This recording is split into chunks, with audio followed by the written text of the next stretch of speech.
All right, so we are live. Um, got another guest, Trey, who's going to be in here in a little bit. We're going to be talking about something that I have not seen yet. That's it's just been brought to my attention. It's not going to be like a smear campaign or whatever because I actually do like this content creator. So does James, and so does Trey. However, having not seen it, I know what it's going to be, unfortunately. And we have to address a few things. And we also want to invite the content creator onto this live stream to talk about these things and perhaps make a different video addressing these things. So that's the intentions that we're putting forth right now. Again, not a smear campaign. It's not going to be like one of these troll, like, oh, like Dragon Man or something like that, which he actually deserves it. But what I'm going to do is I'm going to present my screen right now. And, well, let me see really quick. Maybe once Trey gets on. But I just wanted to, like, make this because I also want this person, this content creator, to understand that not everything you read that's historical is like accurate. It can get convoluted and biased, and there is Trey right there. And so that's kind of the point of this whole thing. It's not to smear um, this content creator or anything like that. It's just to bring attention to this particular subject who Dr. James P. Gregory Jr. can say that now. It's awesome. Yes, doctor. Yes, yes, Doctor. Yes. yes. No, but he has done an insane amount of research on this subject and written a book about it, published a book, and Ye- yeah, huge. Huge. Right there. Wow, The other wow. 16. I've read the book. It's very You infuriating. can you can read. I was shocked to hear that too. What that I can You're from the South, you clown. You're We just asking if I can read? we just do like over yonder and stuff. We don't read. Fuck off. Anyway, White so people. but just to kind of like give a prelude or a, preamble to this thing is like I have not seen this video yet. Apparently, some other people have. I have not. So we're gonna go ahead and watch this. And I don't make money off live streams, so whatever. Yeah, It's not like I'm as worried about as that. Mike said, we're not here to like bash him. Nope. He had information that was handed to him or he researched, and there's a plethora. Like it's 9-1. Nine of Sergeant York was the best fucking American ever, and he was Superman. Yep. Versus one, Dr. James, who's did his own research and got deeper dive, more recent Yeah. information. Um, I'm a huge fanboy of Fat Electrician. I've met him. Me too, man. I He's mean, just You I met him, love his yes. videos. It is Yeah. exactly it's just the some of these topics are, unfortunately, there's too much bad information out there, and if you don't know it, you don't know it. So No, yeah. this is a great opportunity to kind of Yeah, not Yeah. not to not to get it out there. discredit him. I mean, No, that's you we already went over that. every Yeah. every book in the past has been, Sergeant York is the head honcho. He is the badass. Mhm. So Look at the not Wikipedia. It's like yeah, Jesus exactly. So Christ, not man. not to discredit Yeah. uh Fat Yeah. Electrician, Yeah. but yeah, he I mean he's a good dude. I mean, if Yeah. you ever seen any of his previous videos on anything, even his fat files of uh Waffle House or whatever, he's Oh yeah. legit. I love it. I Oh, love he the does fat good files. research. I Yeah. was telling Yeah. Mike, I just seen his one about the Marines, and it was the whole devil dogs from Bella Wood. Like, everyone believes that, even the Marine Corps teaches it, but technically that's not true. Mhm. But it's one of those things. Everything says it, and unless you Well, know dude, where and to look, it's not you like don't everybody know. can get everything right. And because I respect him, because Yeah. his delivery style is Yep. pretty freaking familiar. Yep. Like, and I don't think he's a bad dude at all. Like, we're not dogging on him for being in a fucking, one of these guys that's just grifting off of just bullshit and just reading a Wikipedia article like some other. I mean, I texted you earlier. I was like, I'd love to have him on. We could discuss it. It'd be awesome. Oh yeah, I'd love to talk to him. Yeah, he's a like I said, me and my girlfriend met him back in November with the Unsubscribed podcast, and they're super humble, super nice. Oh yeah, and that's the thing. Like, this is not the intention of this stream is not to dog on Nick. That's the thing.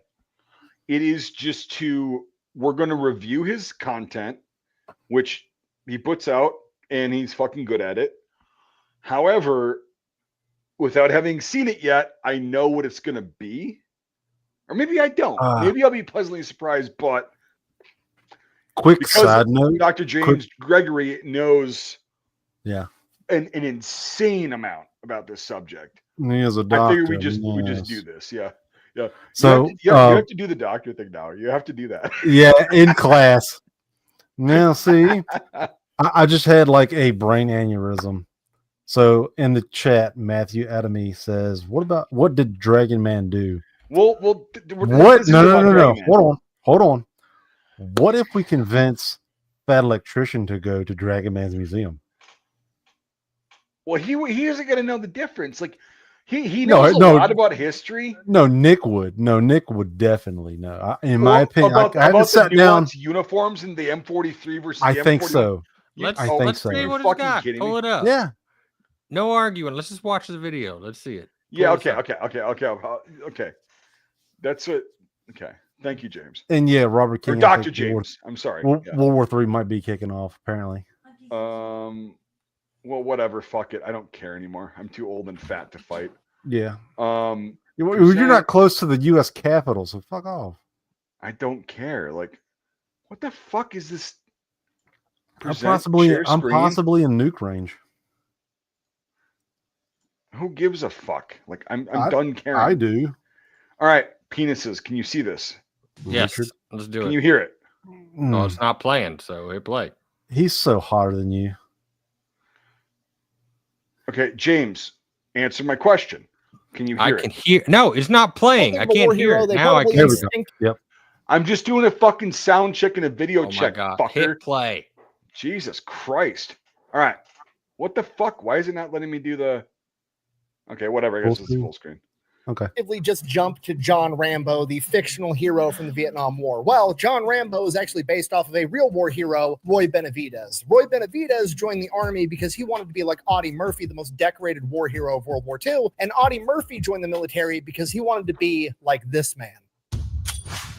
Today we're talking about Alvin York, a 6 foot, 215-pound, red-headed hillbilly blacksmith from the mountains of Tennessee that was drafted into World War I despite his desire to be a Okay, what's the laugh about? No, it's gonna be exactly what we think. But right. I'm gonna I'm gonna start making notes and then we'll cover it. So just keep. All right. How about no? How about this? You just such the doctor. I'm taking notes. You just say stop it when you want to actually want me to stop. Deal. All right. Okay, that's how we're gonna do it. Conscientious objector due to his devout Christian beliefs. By the time his paperwork had cleared recognizing him as a conscientious objector, he decided to go into combat anyways because he had become convinced that he was on a mission from God to protect the innocent, and he would go on to become one of America's great. Already. He's leaving out the fact that Alvin York did not just decide to go in. Alvin York tried 3 times to get out of the draft for being a conscientious objector. I think it goes into it later.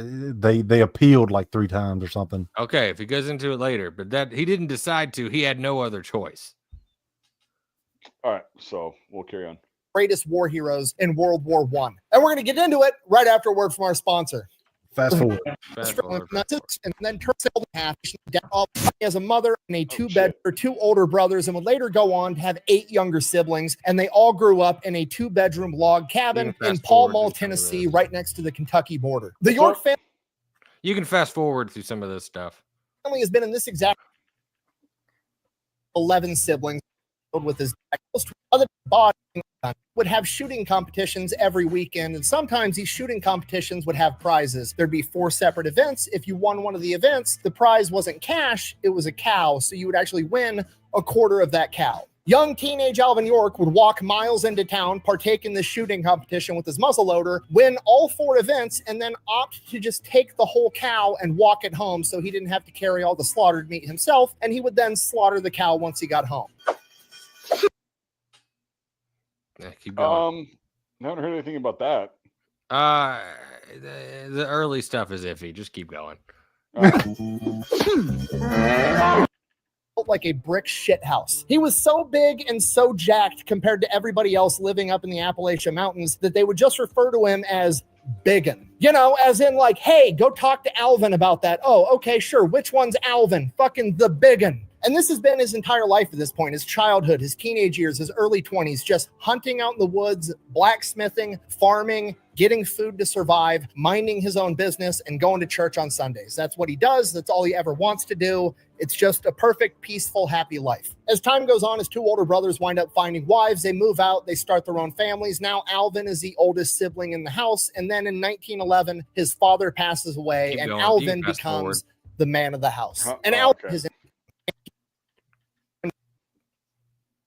even 3 deputies showed up to a bar fight, and there's 40 people in the bar, and they all walk to the other side, and they're like, you have no jurisdiction here.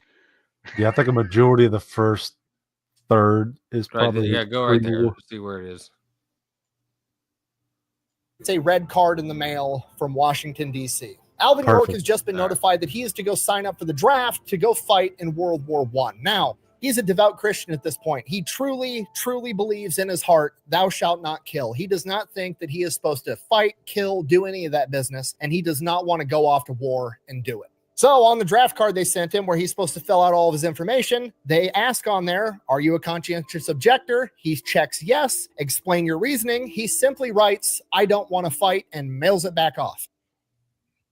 I'm not leaving. I'm not fucking leaving.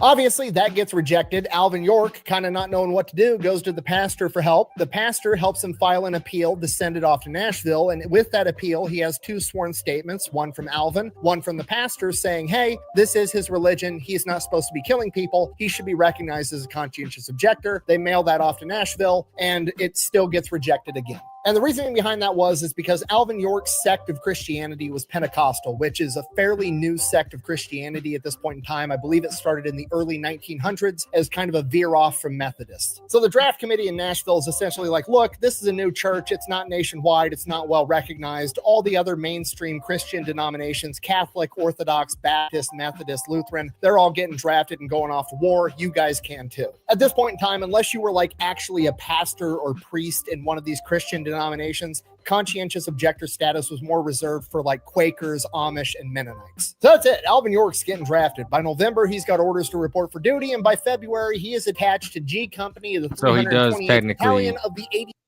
He does appeal again after his first appeal failed. So he did appeal twice. Yeah, that's what he said at the beginning. Like No. He appealed. He got the draft, and then he appealed, and they said, no, you're going to war. And then he appealed again. Yes. And they said, still no, you're going. So he mentions once, but it was actually twice. Well, no, he did say at the beginning 3 times, like he got the notice. He did say that. So basically, like, yeah, you draft notice, and then the 2 appeals counts as 3, in my opinion. Bad notes. Like, that's what I heard. That's fine. Yeah, I must have missed it. He's doing good. Yeah, no, it's having all the document shows he at least saw the York file, so that's so far so yeah. good. He does his research. That's the thing. Is like I got nothing against Nick. Yeah. Like, all right, let's see where it goes. Let's see if we're wrong. The 2nd Infantry Division, also known as the All-American Division. Now, typically at this point in time in World War I, World War II, divisions are kind of divvied up by the region that they come from, right? Like the 34th Infantry Division is a bunch of guys from the Midwest. The 77th Infantry Division is a bunch of guys from New York and New Jersey. The 442nd Infantry Regiment is a bunch of Japanese Americans from the West Coast and Hawaii. But the 80th... Okay. He's conflating World War II and World War I. The 442nd did not exist until World War. Okay, he's right about the 82nd Division, but also not really, because from what I know, the 82nd Division, because it was all American, was just guys that were all replacements in the National Army that were just from all over the fucking United No, States? so I'll explain it. So Okay. it started as all the draftee divisions started as regional. So the 82nd starts as a southern division where it's mostly people from Georgia, and the southern states, and then unfortunately they need the replacements for other divisions. So all of the enlisted or drafted get moved and replaced to other divisions that are shipping out. So the officers stay, and then they send in they add more troops from like the Northeast. So now you've got Southern officers, and then you have troops from the Northeast that are being brought in that are draftees. Jesus. So then you end up with this all-American division being from the Southern part where it was supposed to be, then the Northeast, and then they all just started getting thrown in there at the end. So it's not on purpose. No, it just happened that way. Ends up. Yeah. No, okay, that makes sense. Yeah. Keep The going. 2nd Infantry Division in World War I is kind of Sorry. Keep going. Okay. an experiment because they just threw everybody into the same infantry division. They've got people from all 50 states, and 20% of the men weren't even born in America. So you can imagine the culture shock for Alvin, some hillbilly that's lived in rural Tennessee his entire life, probably never traveled more than 60 miles away from his home, and now he's in this place surrounded by people from all 50 states, Poles, Italians, Greeks. It's absolutely crazy. Alvin later said he'd never seen a group of men that could outdrink, outcurse, and outfight these guys, and that's why they are the All-American Division. I will say this, so I think what he's using is Alvin York's diary with Scahill, because that's a quote from Scahill. I think he later on he does quote several times his diary. Okay, yeah, but it's only like once or twice. Maybe. Yeah, but that's the issue, is the diary is highly changed by Scahill, so it's everyone thinks it's like, oh, it's York's diary, but it's not. It's Scahill's additions into the diary. Yeah. Okay. All right. Because they are the embodiment of the concept of the American melting pot. And that's why their logo today says AA on it, for athletic alcoholics. I mean, all American. He's absolutely right. So he goes into training. York starts doing everything he's told to do to the best of his ability. But in the background, he's still kind of trying to go through the paperwork, go through the chain of command, and get himself recognized as a conscientious objector, because at the end of the day, he still does not want to go off and have to take somebody's life, because he truly believes thou shalt not kill. You know, quite a bit of killing does occur in a war. Despite that, if push comes to shove, it's looking like he might be the best man at doing it, because he grew up his entire life no-scope headshotting turkeys with a Civil War era muzzleloader, and the Army has just given him a model 1917 Enfield high-powered rifle. No. This is fucking video from the 32nd Division in fucking. Yeah, but he did just say right. He said model 1917 Enfield. Yeah, these are 1903s, by the way. But like, this is 32nd Division footage. Yeah, but he said the right gun. He didn't say. He did say the right gun, but it's not the right gun on the film, and it's also not even the remotely the same unit. I'm just going to point that out. I had to do that because I know this footage. Yeah, he's probably just using stock footage. The clips don't matter. Yeah, it's just stock footage, but like, come on, man. Like, they didn't have GoPros. 30-06, and this thing is an absolute killing machine in the hands of Alvin York. He is sitting there in training, hitting bullseye after bullseye. He is the best shot in the entire division. You got to remember, pretty broad group of people. There's a lot of people in this division that grew up in a city that have never even seen a rifle, and Alvin's been handling one since he could walk. Also around this point, York starts keeping a diary, mostly just his personal thoughts on how he's dealing with the potential, internal struggle of having to go off to war and take somebody's life when he doesn't feel like that's the right thing to do. And eventually, word gets around that York is keeping a diary, which is against the rules, because you're not supposed to keep a diary, because you could write down important intel, and if you get captured off in war and they capture your diary, you could end up betraying information to the enemy. So his commanding officer, Captain Danforth, kind of confronts him about it and is like, hey, are you keeping a journal? At which point York, being a devout Christian man, not wanting to lie, kind of dodges the question. He says, sir, I'm not saying whether I do or whether I don't. At which point the captain says a diary is going to betray you and your comrades. At which point York replies, sir, I didn't come to fight in a war and get captured. If the Germans want to get any intel out of me, they're going to have to get it out of my dead body. And that's coming from the 6 foot, 215 pound redhead brick shithouse hillbilly that only knows how to hit bullseyes. So the captain's like, fuck it, all right. And York just keeps maintaining this diary. But because York was honest with Captain Danforth, he kind of comes to him and is like, hey, I want to talk to you about this. I think I should be a conscientious objector. I do not want to go after combat. Okay. So now again, not a comment to him. It's the issue with the Scahill diary. So York did keep it in the early part, but if you read Scahill, his diary, he actually went back after the war and filled it back in, because then he starts talking things like in the third person, right? So York did keep a diary for a little bit, but the book that he would have read is not the original diary. It's additions from after the war and retrospection. So does the it's not original like diary still exist, or is it? It does, but the family keeps it in a safe and won't show anybody. So Gotcha. there are like copies, but again, Scahill published it, but it's completely edited with new stuff added that shouldn't be there, and even stuff York wrote is he wouldn't have known at the time, so he obviously added it later after the war. Yeah, that makes sense. Just a source issue. Yep, I get it. And have to kill somebody. I truly believe thou shalt not kill. Captain Danforth doesn't have that, authority to grant him that. So he kicks it up the chain of command and he ends up talking to his boss, Colonel Buxton. Colonel Buxton, a devout Christian man, but unlike York, he also believes that Christians have an obligation to go off and fight for their country when it's needed. So he calls York into his office. York shows up. York explains everything, devout Christian, elder in my church. Thou shalt not kill, at which point Colonel Buxton is like, so do you believe everything that's in the Bible? To which York is like, absolutely, yes, sir. At which point Buxton hits him with a verse from the Bible. Luke 22, he who hath no sword, let him sell his garment and buy one. York immediately fires back with another piece of scripture that supports his position. Then Colonel Buxton fires back with another piece of scripture that supports his. And they go back and forth having this scripture rap battle for over an hour. Book of Isaiah, chapter 6.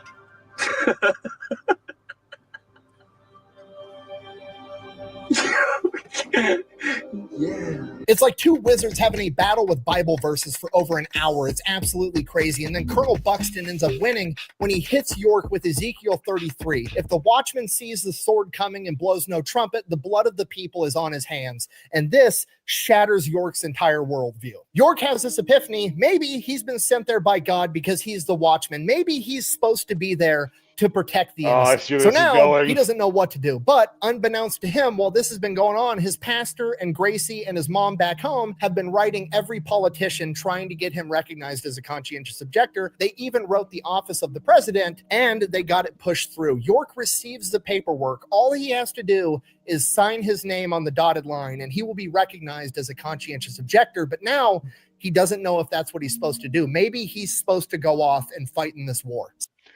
I want to ask you, James, have you ever heard anything or in your research? Like I haven't, I didn't come up with this story in particular, but I did not research York's life. So it might be, I don't trust anything that's written in Scahill, but it very well could be part of the story, but it's not something I researched. Okay, that's fair. So Captain Danforth gives him 10 days to go back home and figure it out. He goes home, he sees Gracie, she supports whatever he's going to do, and then he just goes out in the woods on his favorite rock with his Bible, and he sits there for 36 hours reading the Bible and praying, doesn't eat, doesn't drink, fasts the entire time. We don't really know what happened up there, but we do know when he comes back down, he decides that he's going to go off to war.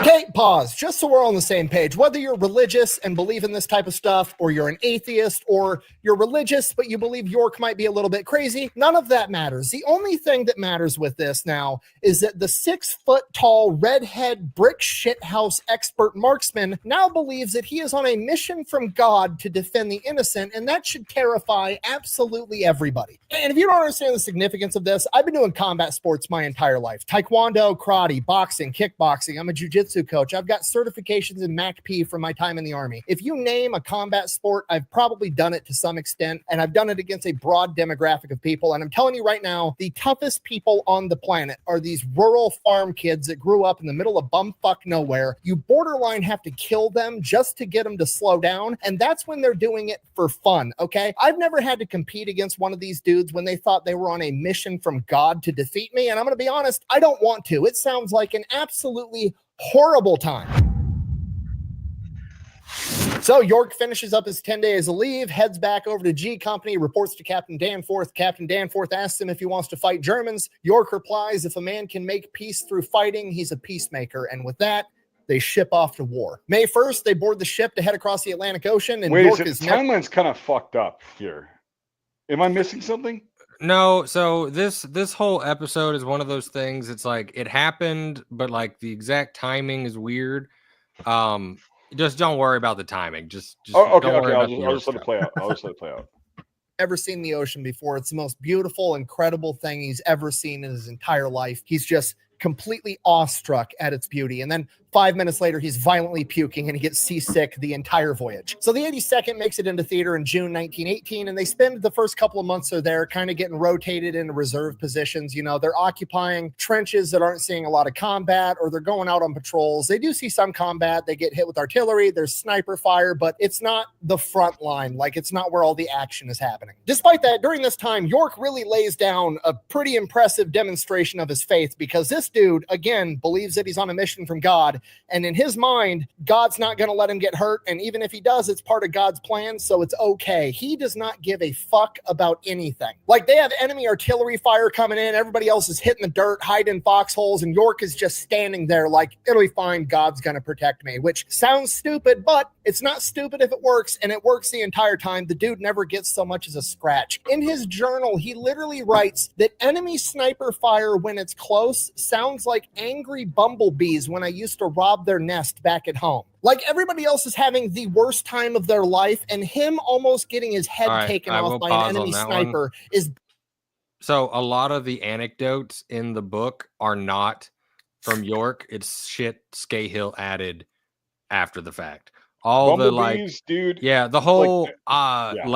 like dialect, the whole like, oh, when I was a boy, Scahill added all of that. That is not in the original diary. It is something that Scahill created to make it better for the reader. So all of this that he's pulling from, he's, you know, a source that people trust, but you should not trust Scahill because he added things in to make it sound better for the public. Gotcha. Yeah. And just a little point is like, if you hear a bumblebee sound, that means it's like more than 10, 12 feet away from your body. When it's really close to you, it sounds like a goddamn black cat going off by your ear. So just throwing that out there.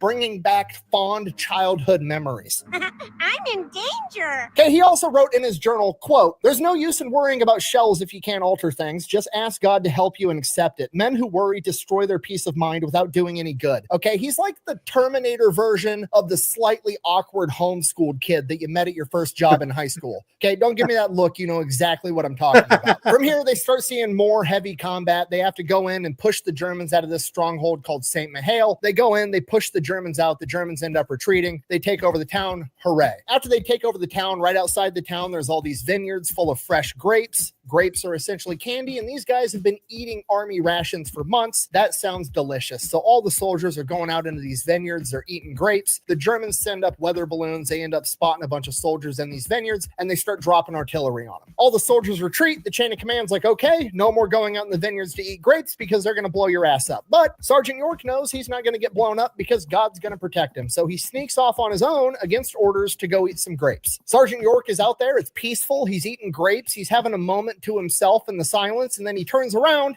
and it's Captain Danforth. And they kind of look at each other like, oh shit, we're both caught. And Captain Danforth is like, you're not supposed to be here. And York is like, yes, sir. And Captain Danforth is like, these grapes are delicious. And York is like, yes, sir.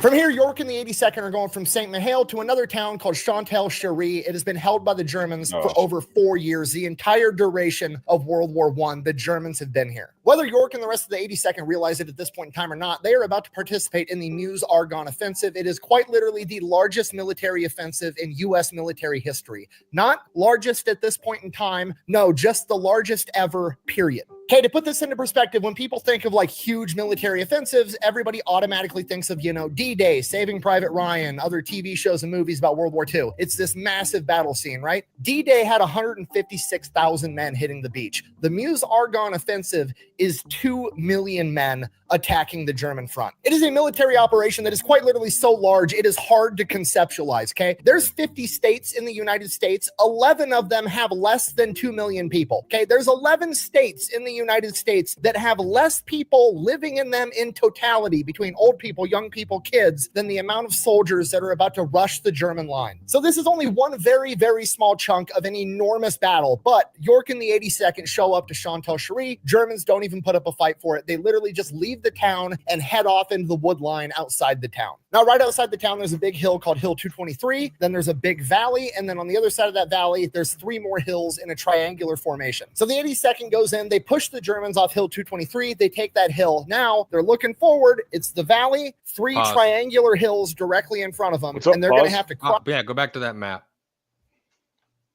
All right. So unfortunately, he is using Mastriano's map. This is not correct. Oh, so Hill 223 is actually on, like, several maps confuse it.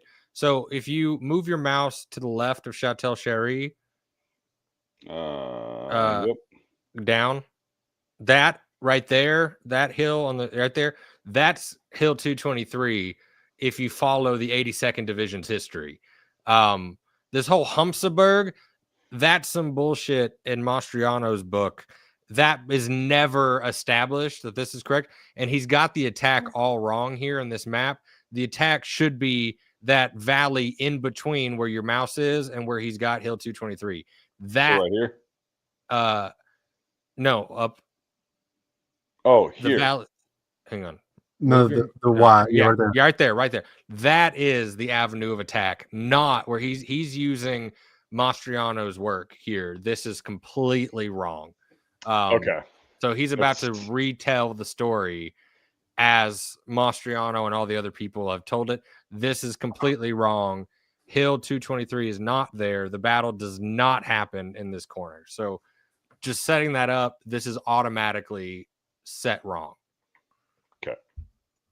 Forward, it's the valley, 3 triangular hills directly in front of them, and they're going to have to cross that valley while the Germans are on top of those other 3 hills. Okay, if you're not picking up what I'm putting down, I'm trying to tell you the 82nd is now going to have to run through a valley, aka no cover, no concealment, while the Germans have the high ground in a. Oh God. Okay. I don't know if I can do this. Like, keep going. because You don't get to talk. I'm the one that's suffering here. Keep dude. hit play. But I know what you're. Oh Hit man, play. dude. Just hit play. A triangular formation on top of hills with embedded machine gun positions. This is an absolute meat grinder of a situation. Okay, when I say the Germans are dug in, I don't mean they dug a little hole and slapped their machine gun over the side of it. No, they've been there for 4 years, okay? They have chopped down trees, built up actual lumber walls to hide behind with roofs and camouflage the entire thing. They can't even see where the German machine. Yep. That is not correct in the Meuse-Argonne. So where we are right now in the Meuse-Argonne offensive, yes, they have been here for 4 years, but where we are right now with Chantal-Cherie has been the back of the line. It is not well fortified. There are, little positions, but there are no trenches. There are no trenches whatsoever in this area. There are no fortifications in this area whatsoever. And that's documented in all of the Signal Corps photographs of the area, right? That is complete wrong from the movie. And there are no trenches, no fortified positions, as he's describing in this part of the Meuse-Argonne. Ugh. All right. We're almost halfway through it. Nah. It's getting spicy because I know, James. Keep going. I know it's coming. Machine gun fire is going to be coming from, let alone effectively return fire. If they're going to have any chance of success at this, they're going to have to coordinate with artillery. They're going to have to drop artillery at the exact moment that they send a wave of men across the valley, and hopefully they're going to be able to overtake these hills and take out the Germans. So that's the plan. Orders come down at 6:10 a.m. on October 8th, 1918. American artillery is going to bombard the German position, hopefully get them to duck their heads and take cover for a minute, while America sends out 2 waves, 60 men that try to run across this valley and over overthrow their position. So they wait, and while they're waiting, the orders actually end up changing because the unit that's supposed to be on the 82nd's flank is hung up taking German fire, and they're not in the position they need to be in to be able to support the 82nd. Unfortunately, the runner with these new orders that was sent to Hill 223 winds up getting killed, and the message never makes it to the 82nd. So as far as they know, they're still supposed to attack this objective at 6:10. 6 o'clock rolls around. No American artillery bombarding the position yet. 6:05. Still no artillery bombarding the position. At this point, people are looking around like, are we still going to fucking launch this attack without American artillery support? What are we doing? The officer in charge is like, we were ordered to attack at 6:10. We're attacking at 6:10. Sure enough, 6:10 rolls around. The American artillery never shows up. He sends out 2 waves, 60 men.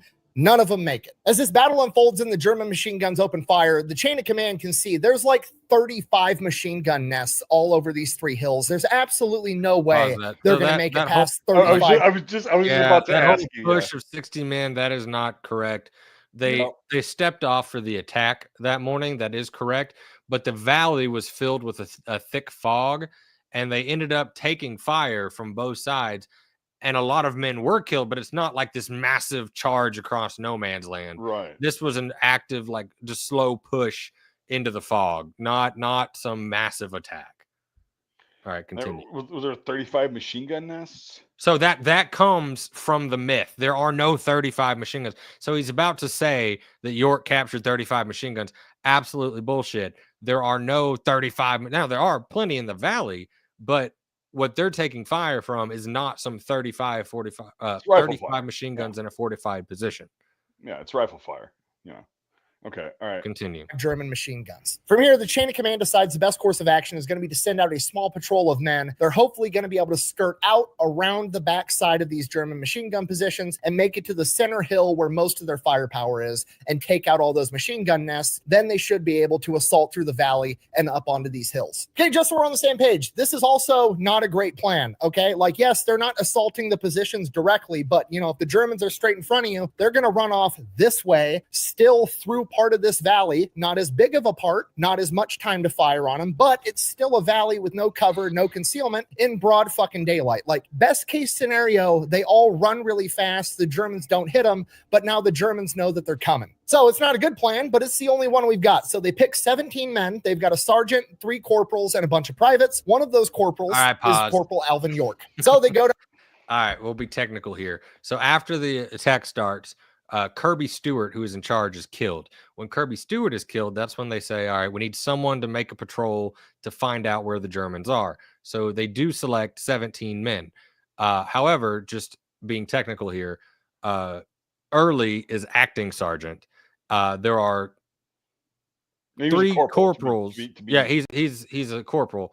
Okay. But then there is 2 corporals. Well, 3, right? York is an acting corporal. He's a PFC. And Marathew is an acting corporal. They're both PFCs, though. Mm-hmm. So at this moment, York is a PFC. He never actually held the rank of corporal. They always say Corporal York. York never once held the rank of corporal. And in fact, the War Department put out a memo after the war that said, York never held the rank of corporal. Any mention of the word Corporal York is erroneous and it needs to be changed.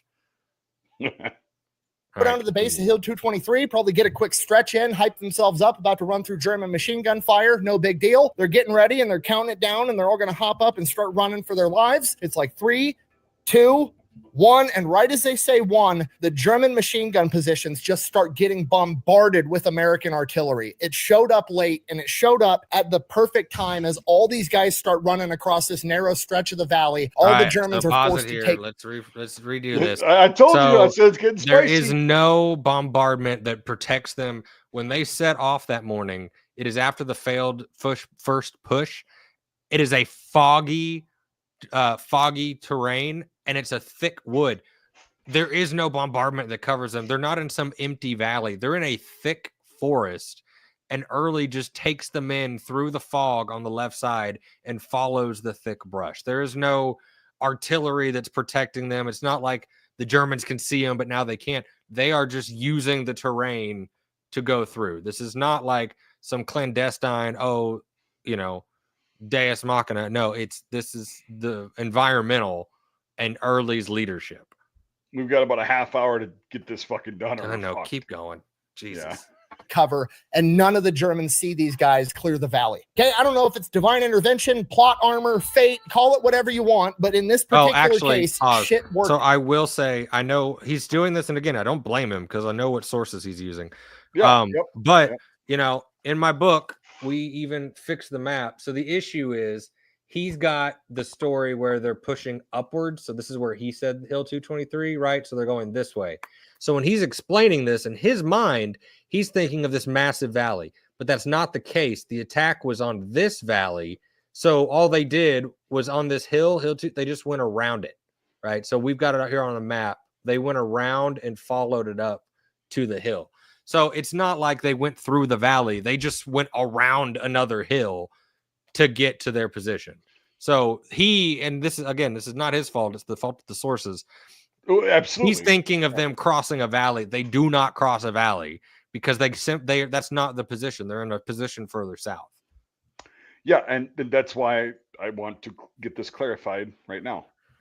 Out perfect. Stop it on the enemy! We love you, boy! Jesus Christ! They make it through the valley completely undetected into the wood line, and now they spend the next hour and a half sneaking through the woods up and around behind the German position. After like an hour of sneaking through the woods in pretty much a straight line, the sergeant pulls off to the side and he's like, okay, do we think we've gone far enough that we need to start turning because we're going to be behind the German machine gun positions now, or do we need to go a little bit further? He wants to consult his corporals, see what everybody thinks. First two corporals say they've gone far enough, they should turn now. Gets to Alvin York, and Alvin York, for some reason, feels like they haven't gone far enough yet. And he's like, I think we should keep going straight for a little bit further. Okay, again, I have no idea why Alvin York thought that. I don't know. This comes from York. It's completely made up. Early led the patrol completely through. This is added later by Scahill in the third edition of the story, and then it gets changed 3 more times over the years. So this is completely fabricated. From God, I don't know if he can hear the narrator speaking because he's wearing the plot armor, but he decides to keep going straight. The sergeant agrees. They go straight for a little bit longer, and they come up on this like 3-foot deep trench. Now, it's not a military trench. It's just like a 3-foot. Wait, no, sorry. Let him finish before I correct it. Hole. They have no idea why it's there or what it's doing. It's clearly not a military trench, but it is going to be pretty handy for them to crouch down and walk in and remain concealed and go unnoticed. You can pause it. In hindsight, keep going. Okay, so no, it's not a trench. It is hold on. Let him keep talking because he corrects it. Keep playing. Historians would figure out later that it was actually a trench that had been there for hundreds of years that was actually used originally as a marker between 2 separate pieces of property, which means the Germans didn't put it there and they probably don't even know it exists. So they use this trench to get further and further. It slips them right past that first hill. So again, he's changed it. So he almost has the route correct. But the problem is this is based on the Mastriano site, which is incorrect. All of this should be further south. So instead of 800 yards difference? Yeah, about 800 yards further south. So this, again, he's thinking with this map, and this is completely incorrect. Following the 82nd Division history and the original sources, it should be 800 yards south. And this is literally following that York Trail that's out there. That is completely wrong and in the wrong spot. This is not correct at all. So it should be literally off this map, right? It should be literally the southern part. Yes. Yeah. Off that map. So, and so they went kind of. So they started out at around here. You're saying? So they start south of that, right? The American south advance, of here. So about right here. Yeah, and then they go around, and then they go way down the fuck here. So just take everything that you're seeing and drop it. And this map is not very good because it's got all these other German. These don't exist. Like these are hills that. Really? There. Yeah. This is, like I said, this is a map. Not his fault. It's what he found. Yeah, I know. This I is know. wrong. Yeah, this is completely wrong. So that's just not. Yeah, it was just. This is way off. Okay. All right. And straight towards the hill that's in the center, which is their objective. So as they're making their way there, they come up on this little creek, and on this creek, there's 2 German soldiers just filling up an entire cart full of canteens to bring back to all the other Germans. Those Germans see the Americans, they shit their pants and take off running. York and his guys take off chasing them because they want to capture them or kill them so that they don't alert the rest of the Germans that they're there. As they're chasing these guys down, they come up onto this meadow, and in this meadow, holy shit, it's the battalion headquarters. It's not a meadow. Again, the map is wrong. Whenever they get around to the creek, it's not a very deep creek, but it's a creek that runs up this valley, and they chase them into a very small ravine. And Mike, you've seen the photos. We have a Yep. painting Oh, yeah. of the area using the archaeology from the site, because there has been an archaeological dig. It is not some meadow. It is not some open area. It is a very tight ravine that he finds these people in. Yeah, it's the one that Mike did for you. Yes. Yeah. And that's really close shit. And that's horrible shit to fight in. It's yeah. Okay. Quarters tent for the entire German unit there. And right beside the tent, there's like 70 German infantry soldiers that are just sitting in this meadow, chilling, eating lunch. No tent. That again comes from York's BS with the book with Scahill. There's no tent. There is a structure, but it's further up the ravine. What they found was a unit, and of course I'm blanking on it. They had literally come all night and rushed to this position to prepare for the American attack. So when they found them, they were all having breakfast because they had been running all night long. So they were completely unprepared for what was about to happen. So it's not like they got behind and got to headquarters. They just happened to run into the unit that had just shown up.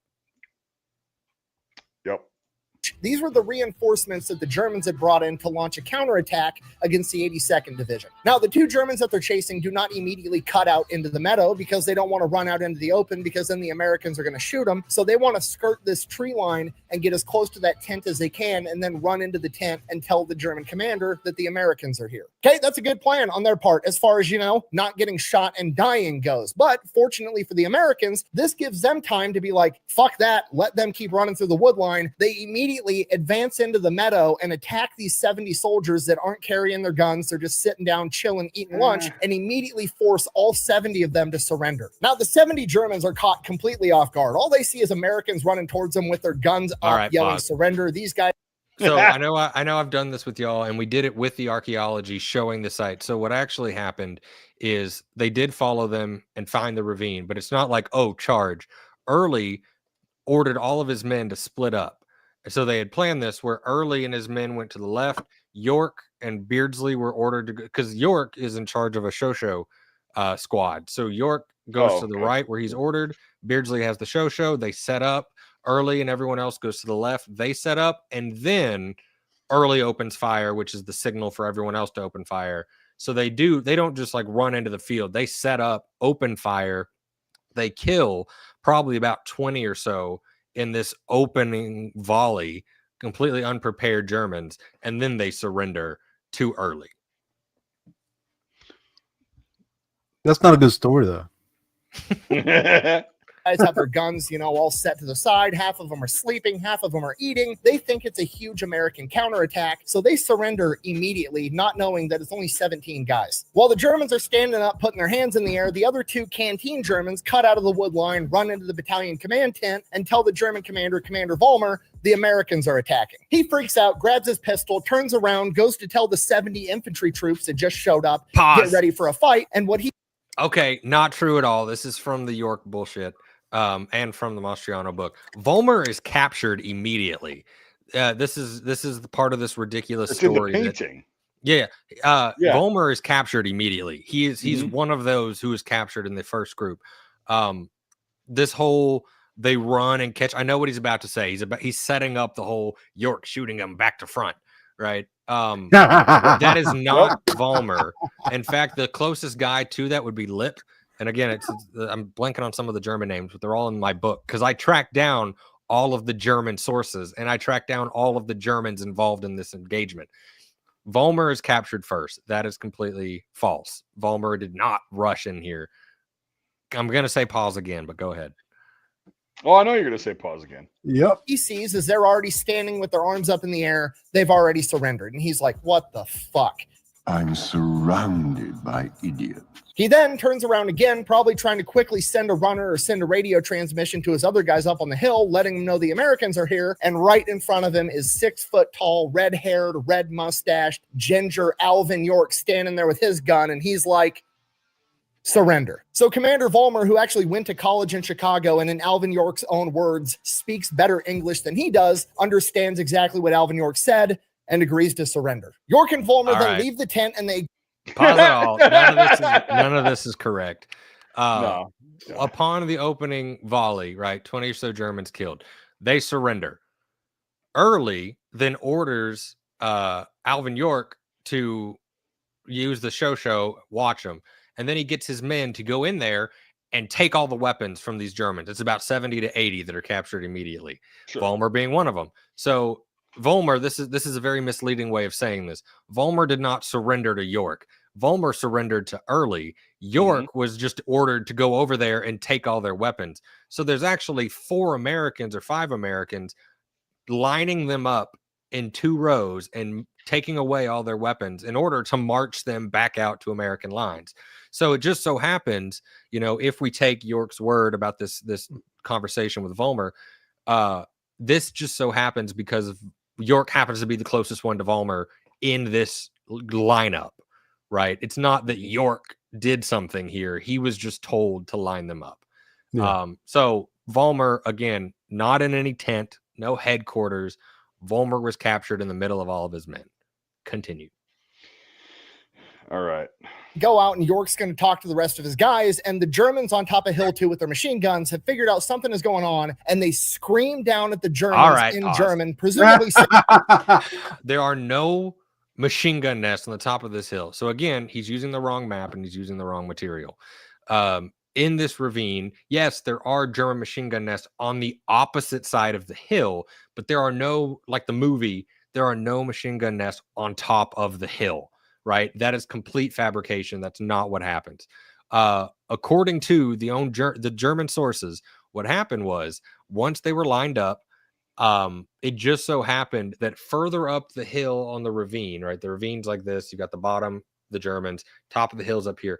Around the middle, there was a small contingent of Bavarians. They're Bavarian sappers, and they saw what was happening at the bottom of the hill. Remember, this is a wooded ravine, right? This is very thick. This is ridiculous. They see it, and they set up, or at least the issue is, if you believe York's story, they set up a machine gun. There's not a single machine gun firing in this ravine. The archaeological evidence shows no machine guns there.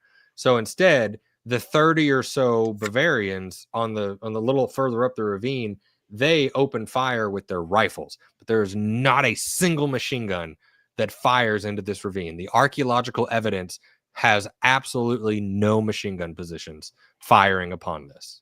Go ahead.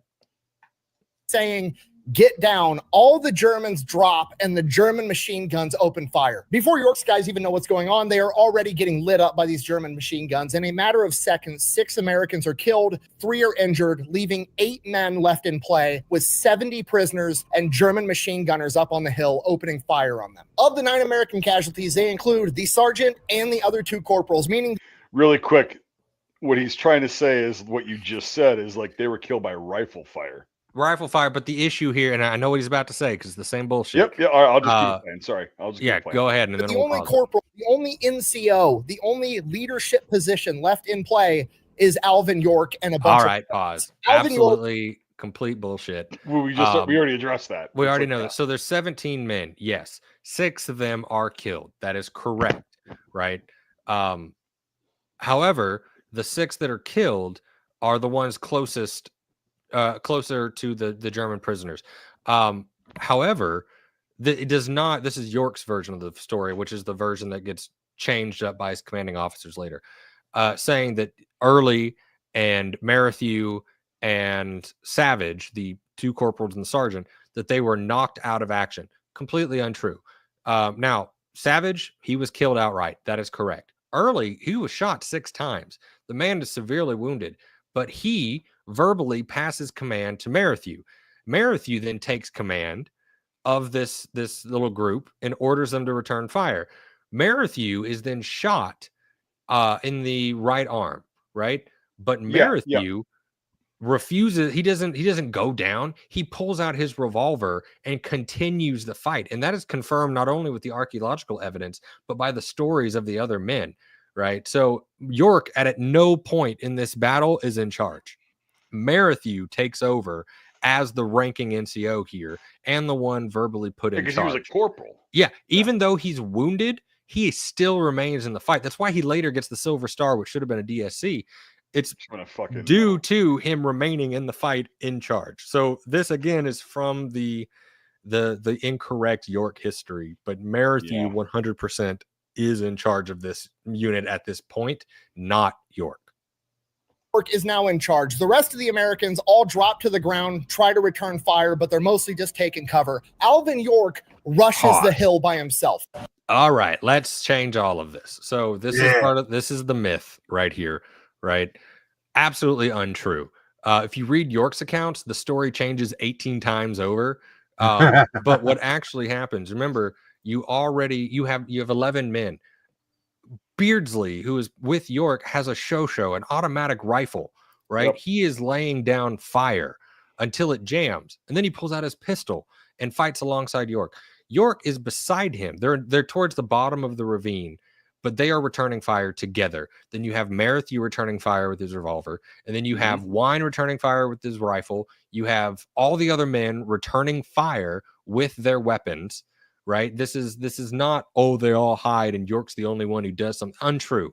And in fact, we have the archaeological evidence to show all of the 30-06 casings fired from other men in the ravine that prove, and the 45 ACP casings, and the 45 ACP that prove it cannot just be York doing something.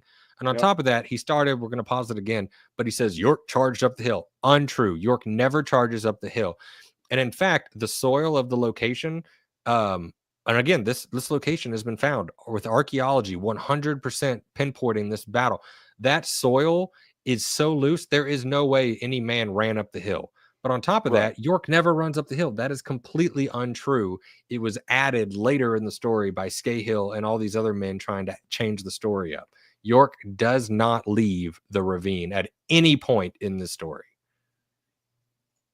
So do it one. And the 7 remaining dudes are both returning fire, trying to provide covering fire for Alvin York, while also trying to make sure that the 70 unarmed Germans behind them don't jump them and overpower them. York continues to advance under enemy fire, reaches a little swell on the ground, and drops down into a prone position, not because he's trying to avoid bullet fire. God does that for him. He just drops down to prone so he can be more accurate. So now he's looking down the sights of his rifle. All right. So again, York does not charge. York is already in that position. York got lucky when they set up their positions early on because he was ordered to go to the right side with the show, putting him in this like dip there at the bottom of the ravine. But it is not up the ravine. It is not up the hill. It is at the bottom of the hill where he started, right? He has not moved from his position because that was where he was supposed to be.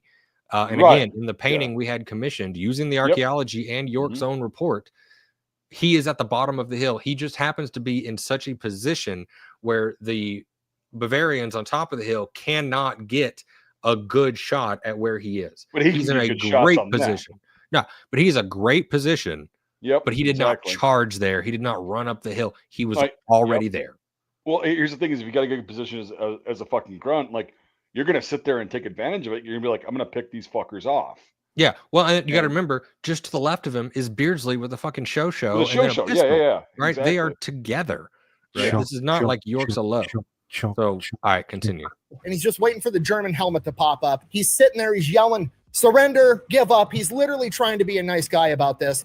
German helmet pops up, domes the guy immediately. And in the back of his head, all he can think is, man, these German heads are way bigger than the heads of turkeys back home. This is coming from the movie. He's still continuing to shout surrender as German helmets keep popping up, trying to man the machine gun. And every time a German helmet pops up, he fucking drops them. You are amazing. There is no machine gun. He is quoting the movie now. There is not a single machine gun in this battle. So it'll show clips of the video of the movie in a second. He's fully pulling that. And this goes on for a minute. Alvin York just being the polite homeschool kid Terminator. Literally like, guys, seriously, please surrender. Bang. Okay, that's enough now. You guys can quit. Bang. Okay, guys, please surrender. Bang. During this phase of the battle, Alvin York is credited with somewhere between 18 and 23 kills. All right, okay, now to understand and comprehend. That number comes from Bernard Cox's report. Now, the report says, I went to the hill shortly after the battle and counted about 20 to 25 dead Germans. That is it. There is this whole credited to York is complete fabrication and bullshit.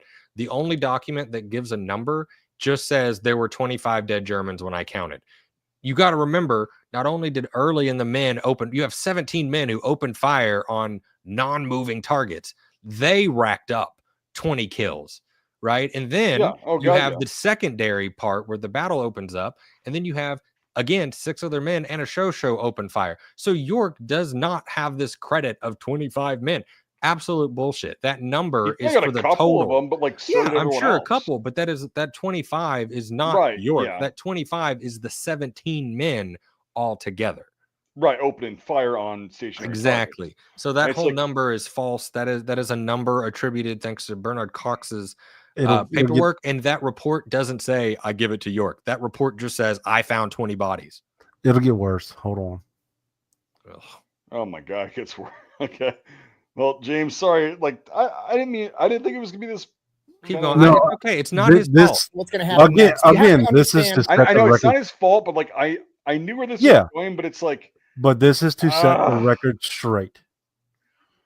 Yeah. Not like I said, not to pick fun at Nick or anything. This is to set the record straight. Yeah, he just doesn't know, man. And I'm like, I mean, none of us know everything either. It's just like I don't know because we do have the resources and the people who are actually experts on the subject. We do have the subject expert up here. So I mean, I'm sure he knows. He's already said this is where he's got this from. This is where he's got this from. Oh yeah, I can tell you all the sources he's quoting. He's got them from reputable sources. So exactly, you can't fault him. You can only fault the sources. So again, that's exactly what we're doing. And I'm not blaming him at all. Exactly. Just to put this on perspective, we're not poking fun or trying to diminish. I've done the same shit, man, in the past. Yeah, like, I've done the same shit. Like yeah. It's just like but we're just trying to set the record straight. Maybe we can shoot the shit with him one day. Oh and, that'd be awesome, man. Yeah. And then maybe we can do a redo and like fucking have you on, James, and like that'd be cool. Yeah. You know what I mean? Like actually go through or just talk to you at least and like go through and get it right and be like, well, interesting story. And Alvin York just being the polite homeschool kid Terminator, literally like, guys, seriously, please surrender. Bang! During this phase of the battle, Alvin York is credited with somewhere between 18 and 23 kills. Okay, now to understand and comprehend what's going to happen next, you have to understand the perspective of the Germans that are up on top of the hill. They have the high ground, they have machine guns, they have fortified fighting positions, and they run a firefight with one man. We already discussed that. We already discussed that. I know, but I'm reiterating. Yep. Bad guys, German. Some 6-foot-tall ginger hillbilly from Tennessee, and somehow they're losing. And every time one of them builds up the courage to pop up over the berm, man the machine gun to return fire, this giant ginger sends their brain on a field trip. And just so we're all on the same page, York is shooting an infield chambered in 30-06. That is It's not a fucking infield. It technically is. No, get fucked, nerd. It's not a fucking Enfield. I don't want to argue about this right now.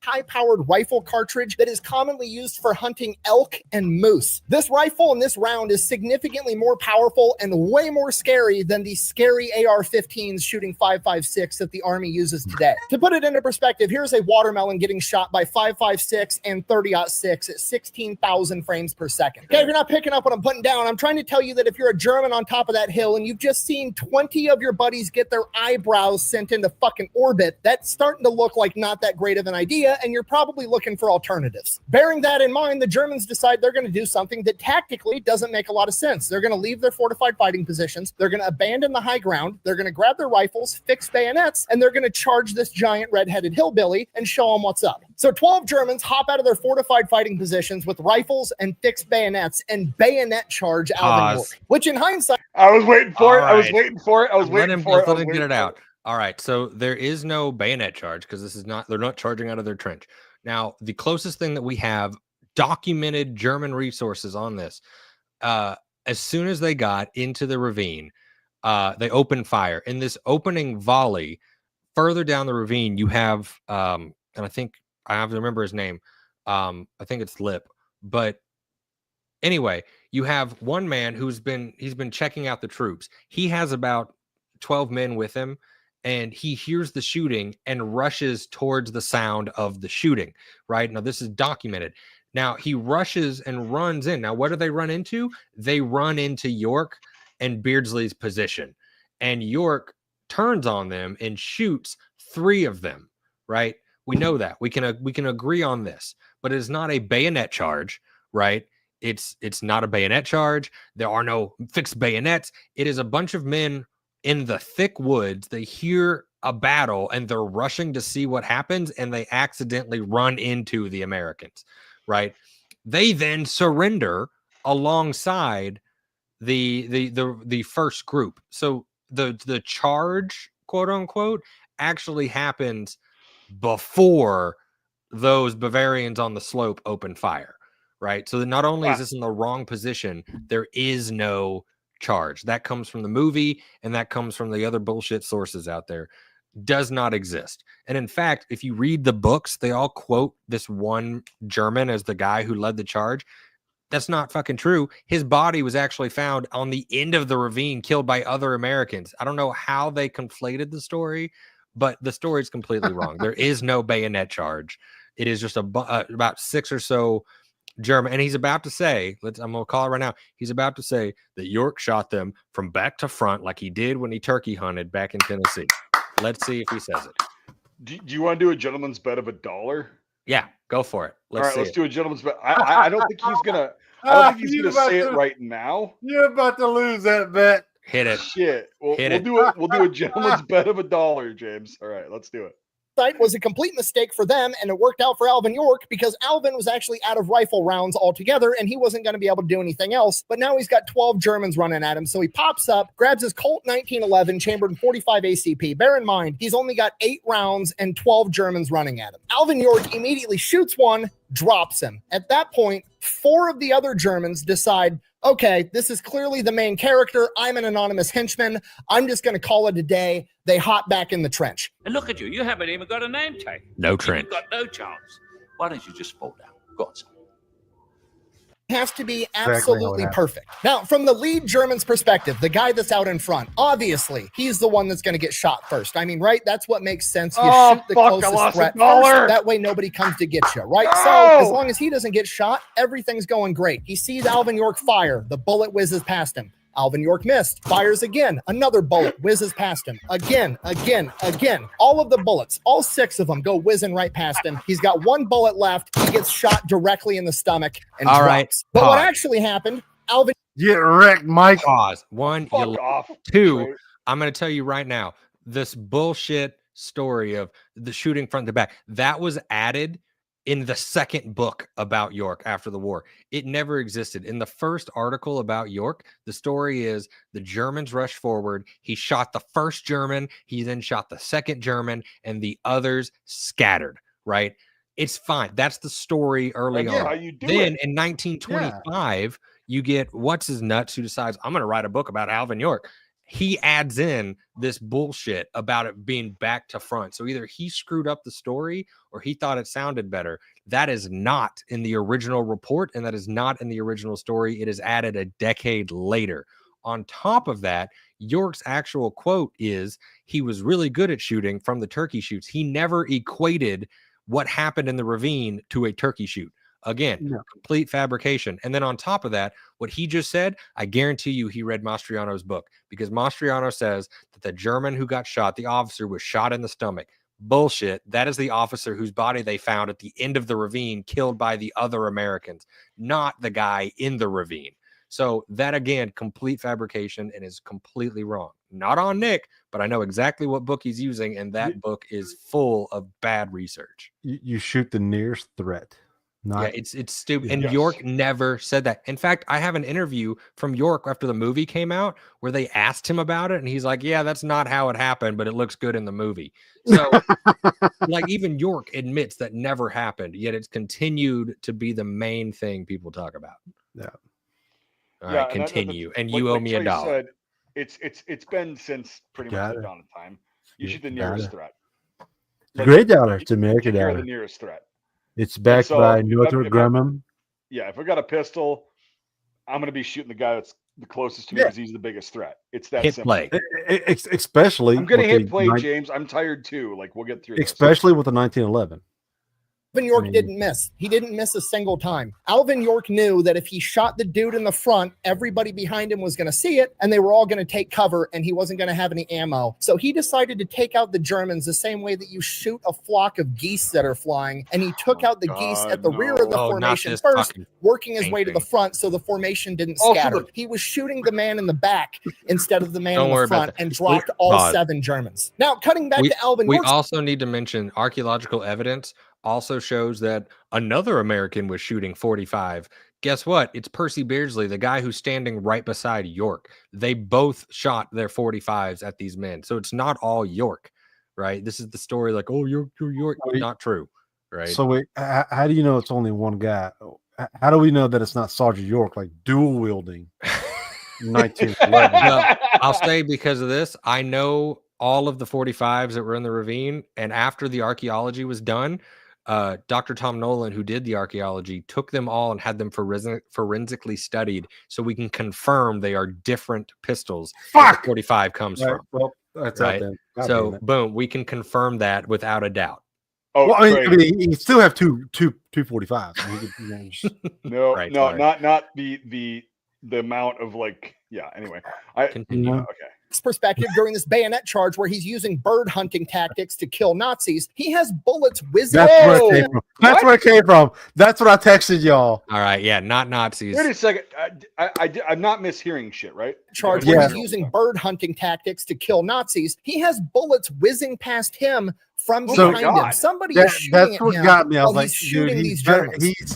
Nick, He's come better- on, he's you're better better than than this, this, bud. yes. You're better than All right, but this. he's also saying a wrong thing. He just said that York is being shot at. That story also no evidence whatsoever. The only account is from York, but it's completely impossible because the other men, one in particular, Mario Musi, he in his own like account of what happened, he put his gun directly at Paul Vollmer, the officer, because he knew if there's one man that needs to be shot, it's the officer in charge. What he's about to say is that the officer was shooting a pistol at York and missed every shot. Completely untrue. It's made up by York. Him from behind him. Somebody is shooting at him while he's shooting these Germans. Nobody bothered to take his pistol away from inside the tent because shit hit the fan so See, fast, and inside he's the trying tent, to he save his said, own "It's guys, which Paul is Vollmer, pretty not understandable. Vollmer." You fast What? forwarded. You Fuck. missed it. Back up. You fast forwarded too far. Well, I don't want to see I the know. fucking Just cut watch scenes. through it. Like, I'm sick of this shit. But It's that German commander Vollmer, because remember, See, nobody bothered to told take his you. pistol He tried to away say from it's inside Vollmer. the tent because shit hit the Completely fan so untrue. fast. And Pause it. So not only do we have a bunch You of said double watch issues, through it, and you're talking through it. Okay. I know. But- Shut up and listen. It's a double issue. No, not only did York take his pistol, which York admits to later that he stripped the pistol from Vollmer because York says, well, he surrendered to me. He gave me his pistol, right? So York acknowledges he took the pistol away from Vollmer, but two, Musi or Cecina, one of them is watching Vollmer like a hawk during all this. So if Vollmer had his pistol, he would be dead. There is no ifs, ands, or buts about Right, it. It's completely yeah. fabricated. Right. Yeah. Like if you He's were trying to- sitting there watching him and you're like, oh, that German has a pistol and he's shooting at York, you're just gonna let him do it? No, you're not gonna just let him do it. Right. So either York's lying about taking Vollmer's gun, or somehow this all happened and it fits. It doesn't make any sense. It's horrible. to save his own guys, which is pretty understandable. So while York is shooting at Germans with his pistol, Vollmer is shooting at York with his pistol, and York doesn't give one single fuck, because remember, he's on a mission from God, and God is going to protect him, and if he doesn't get protected, it's all part of God's plan, so it's going to be fine. So York just focuses on what he's doing and lets everything else work itself out, and of course, doesn't get a single scratch on him the entire time. Vollmer empties the pistol, misses every single shot. York lands every one of his. Doubt it. At this point, York turns around. Vollmer drops the pistol, puts his hands up. He knows when he's been bested, and he looks at York and he just goes, English? Like clearly asking, like, you know, hey, I speak English. Let's talk this out. York does not interpret it that way and goes, no. To which Vollmer's like, what? And York goes, I'm an American. And he's like, just no, I'm saying I Pause. speak English. quit killing if we're going to believe that this conversation happened, it happened on that first bit when they were originally captured, not on the second part after the battle. So this conversation would have happened on the first round of captured when Vollmer was face to face with York. So either York's misremembered it or it didn't happen. But regardless, it did not happen at this point in the battle. Yeah. everybody. I'll get the guys up there to surrender so you don't have to kill everybody. At which point York reloads his pistol, points it at Vollmer, is like, okay, go ahead. Vollmer starts yelling a bunch of stuff up the hill in German. Couple seconds later, a bunch of more Germans come out, no weapons, with their hands up, and they surrender too. Germans finish coming down the hill. They join the rest of the POWs, at which point one of the 7... That's not what happened. What happened is Vollmer did surrender, but Vollmer did not surrender to York. When they were opening fire, this is a wooded ravine, right? You can't see shit. The Bavarians were also shooting their own men. So Germans were being killed in the process by the Bavarians because the Americans were like all mixed in with the Germans. Yeah. So Vollmer blew his whistle and told them to stop shooting, not because he's scared of York, but because he's scared of getting shot by his own men. Yeah, I know. Little detail. You know? Little detail that gets overlooked. Right. Just the tiny. Got to make York look good.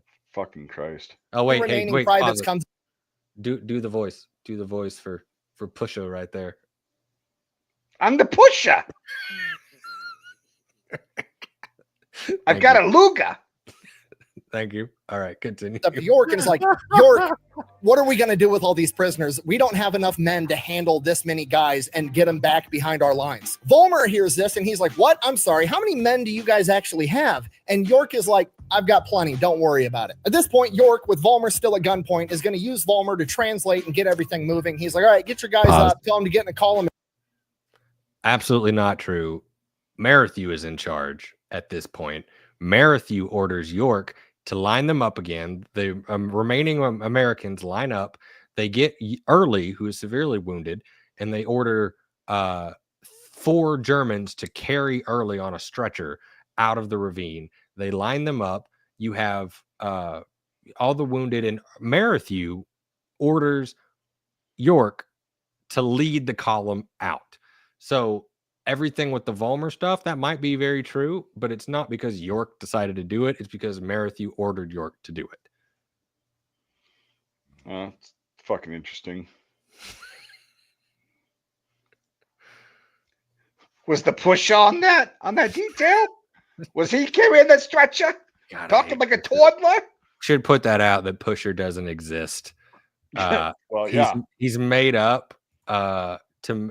And actually, this is not me just saying this is from the actual screenwriters' documents. They've made up Pusher to make York not seem like such a country bumpkin.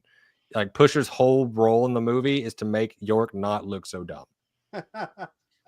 Jesus Christ. That's not me saying that. That is no.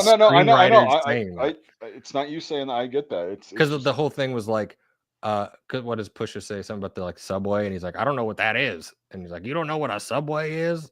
Like they literally just yeah. Fucking bullshit. That was all added in just to make York not look like such an idiot. Yeah. Oh my God. Yeah. Fucking. It's like having Trey on. You know, we have him here so that we don't look too bad. I think it's kind of the other way around, but I mean that's just up to judgment. I mean, who knows? I was trying to give you pick up your wounded there. Yeah, I know what you were trying to do, but I don't know. Moving. He's like, all right, get your guys up. Tell them to get in a column of 2. We're going to march out of here. Tell them to pick up your wounded. Tell them to pick up my wounded and my dead. They're going to carry him back to our lines. Problem. Right, how on earth are we going to get back? Sorry. The Germans do not remove the American dead. The American dead remain in that ravine and their bodies are not recovered until 1921. Oh, shit. This battle is in October of 1918. The grave service team does not get to this ravine until November. So the bodies are laying out there until November and then are buried exactly where they fell. And their bodies are not recovered and taken to a graveyard until 1921. So it's just makeshift graves. Correct, and it's the photo that we've seen. Yep. Yeah. You showed us that. Yep. Yeah, Yep. it's those are the makeshift. They are buried where they lay. So the Germans do not take the American bodies. Huh. And that's because why we the Grave Service registration wrote down where the bodies lay, which is how we can use the archaeology to prove we're in the Sure. right ravine. Because they use it matches. they use like points, right? Like No, they didn't. They actually just wrote it like the body is 12 yards east of the road and 3 yards north of the creek. And if you Jesus. plot that, it matches perfectly to where they found the artifacts. Sure, yeah, absolutely. But like, my God, they didn't. Yeah, there's no point system. No, it's it's insane to me. But like, because that's been and that's been around they for- all use different maps. So you could look at some grave Mhm. registration units that are using a French map, where another one's using an American map. Oh, So the points okay. will show like 800 yards off in the wrong position. So you have to go off the physical description. Gotcha. That makes sense. Okay. Yeah. Didn't know that. Cool. Fun fact. go the way we came through the woods, we're not going to be able to keep track of like 100+ German prisoners through that dense forest. We're going to have to go out in the open, and the rest of the Germans are going to see us, and that's not going to work out. At which point, Vollmer chimes in, and he's like, well, you can take this gully right here, and that'll take you right to Hill 223. He's obviously trying to set him up for an ambush because he knows where all of the soldiers are, and York is like, well, we're not fucking going there. You know what? I'm the main character. We're just going to march right down the main road that goes straight to Chantal Cherie, straight to Hill 223. So that's what they do. They just take off ruck marching right down the middle of this main road in the middle of enemy-held territory because York is the main character and it's all part of God's plan, I guess. So they're making their way there, and sure enough, they run into an entire platoon of Germans that are guarding the road because obviously. However, from the Germans' perspective, this part is half truth, right? They lead them out of the ravine, going back to the American lines. They do run into 2 German positions on the end of the ravine, in which York forces Vollmer to make them surrender as well. But by this point, the rest of Company G and Company F have pushed forward through the ravine to where they're almost there. So they're not walking down any road. This is simply just getting out of that hill or that ravine. Okay. So this is also where did this source come from? It comes from the Scahill stuff. Okay. there's like 7 Americans and 100+ Germans. There's absolutely no way that those Americans have those Germans as POWs, so they don't open fire. They Bullshit. I'm just going to say this one thing from my research and my experience. The Germans in 1918 were fucked. The average German infantryman was completely starved, malnourished, dead, down on their fucking luck, young, poor, not receiving anything, and they were just in combat. They didn't give a shit at that point. A lot of them would like a whole fucking unit would surrender to a squad of Americans. There's a which is what this YMCA case guy was. with no guns who got an entire German command unit to Right. surrender to him. Because they were like, we have no food, we're starving to death, we've got lice, we've got rats eating us, alive, and it's just like what the fuck, we have nothing. Yeah. So for him to be like that surprised by that, it's like you don't know World War I history at all. Yeah, at this point, mass surrenders are so common with the Americans. God, yeah. Like, and they and like he was saying though, is that a lot of the German officers, we'll just say German as a whole, right? I know there's different nation states at that point, but like a lot of them were educated in either the UK or in the United States, and they spoke English, and they said, we need to surrender to you guys because we're starving to death, or we're just done. Like it's over. We get it. We see the writing on the wall. And then, the Americans were like, okay, like get the fuck back there. Go back there. Yeah, they just sent them. They didn't even guard them. They would just point. No, they just send like them walk backwards. that way. Yeah. Go, give us your weapons. We'll That search happens you. a lot. Like, all that shit. And that's kind of a nuanced thing that people really, I guess, probably don't know about. Is like the Germans were by mid 1918 they were done ski after Operation Michael. They were done. Like absolutely. And so anyway, I'll continue to play. No, you're right though. But yeah, I just wanted to bring that up because of he just seemed so surprised by this. But yeah. end up walking up and approaching to see what's going on, figuring the Americans are the POWs. Once they get close enough to realize the Americans are the ones with the guns, York shoves his pistol into Vollmer's back and is like, make him surrender, tell him they're surrounded. Vollmer does what he's told, tells them to drop their guns, they're surrounded. They do it because Vollmer's a battalion commander, they drop their guns, and they get taken as POWs too. From there, they just keep marching to Hill 223, and as they start getting closer, the Americans see a massive formation of German uniforms approaching. They start freaking out, thinking it's a giant counterattack. They start moving men around, getting ready for a fight. And as they keep getting closer and closer, they're looking through field glasses and they see York's big ginger ass with a gun pointed at the German, and it's like, holy shit, York captured everybody. So all right, let's get this corrected here. Now, when they came out of the ravine, they actually walked into an artillery barrage because Patrick Donahue is wounded by shrapnel from the artillery barrage in the ravine. So it is not like some leisurely walk. They are running out of the ravine to get away from their own artillery, right? On top of that, yes, York is at the front, but I have an account from another guy from Company G who was there, who wrote to his mom. He's like, oh yeah, I was sitting here and all of a sudden I see York and all these guys come out, and then I see all the other men, the other Americans on the side, and then there's Corporal Merrithew. He had, he had a bullet hole through his helmet and he was bleeding on his arm, but he was cussing like mad and barking orders and yelling at people, proving Merrithew is the one in charge, right? Yeah, so it's not like York is leading them solo. Merrithew is the one who is right there beside him. Just to be clear for people that might have just tuned in, Merrithew was a corporal and York was a PFC at that point. Well, and I will to clarify, technically Merrithew got in trouble a lot, so he is also a PFC. He's also an acting corporal. However, he's an acting corporal. Okay, yes, okay, just like York, but he's the one that Early put in charge. Okay. Yep. Okay, that makes sense. Just wanted to clarify. All right.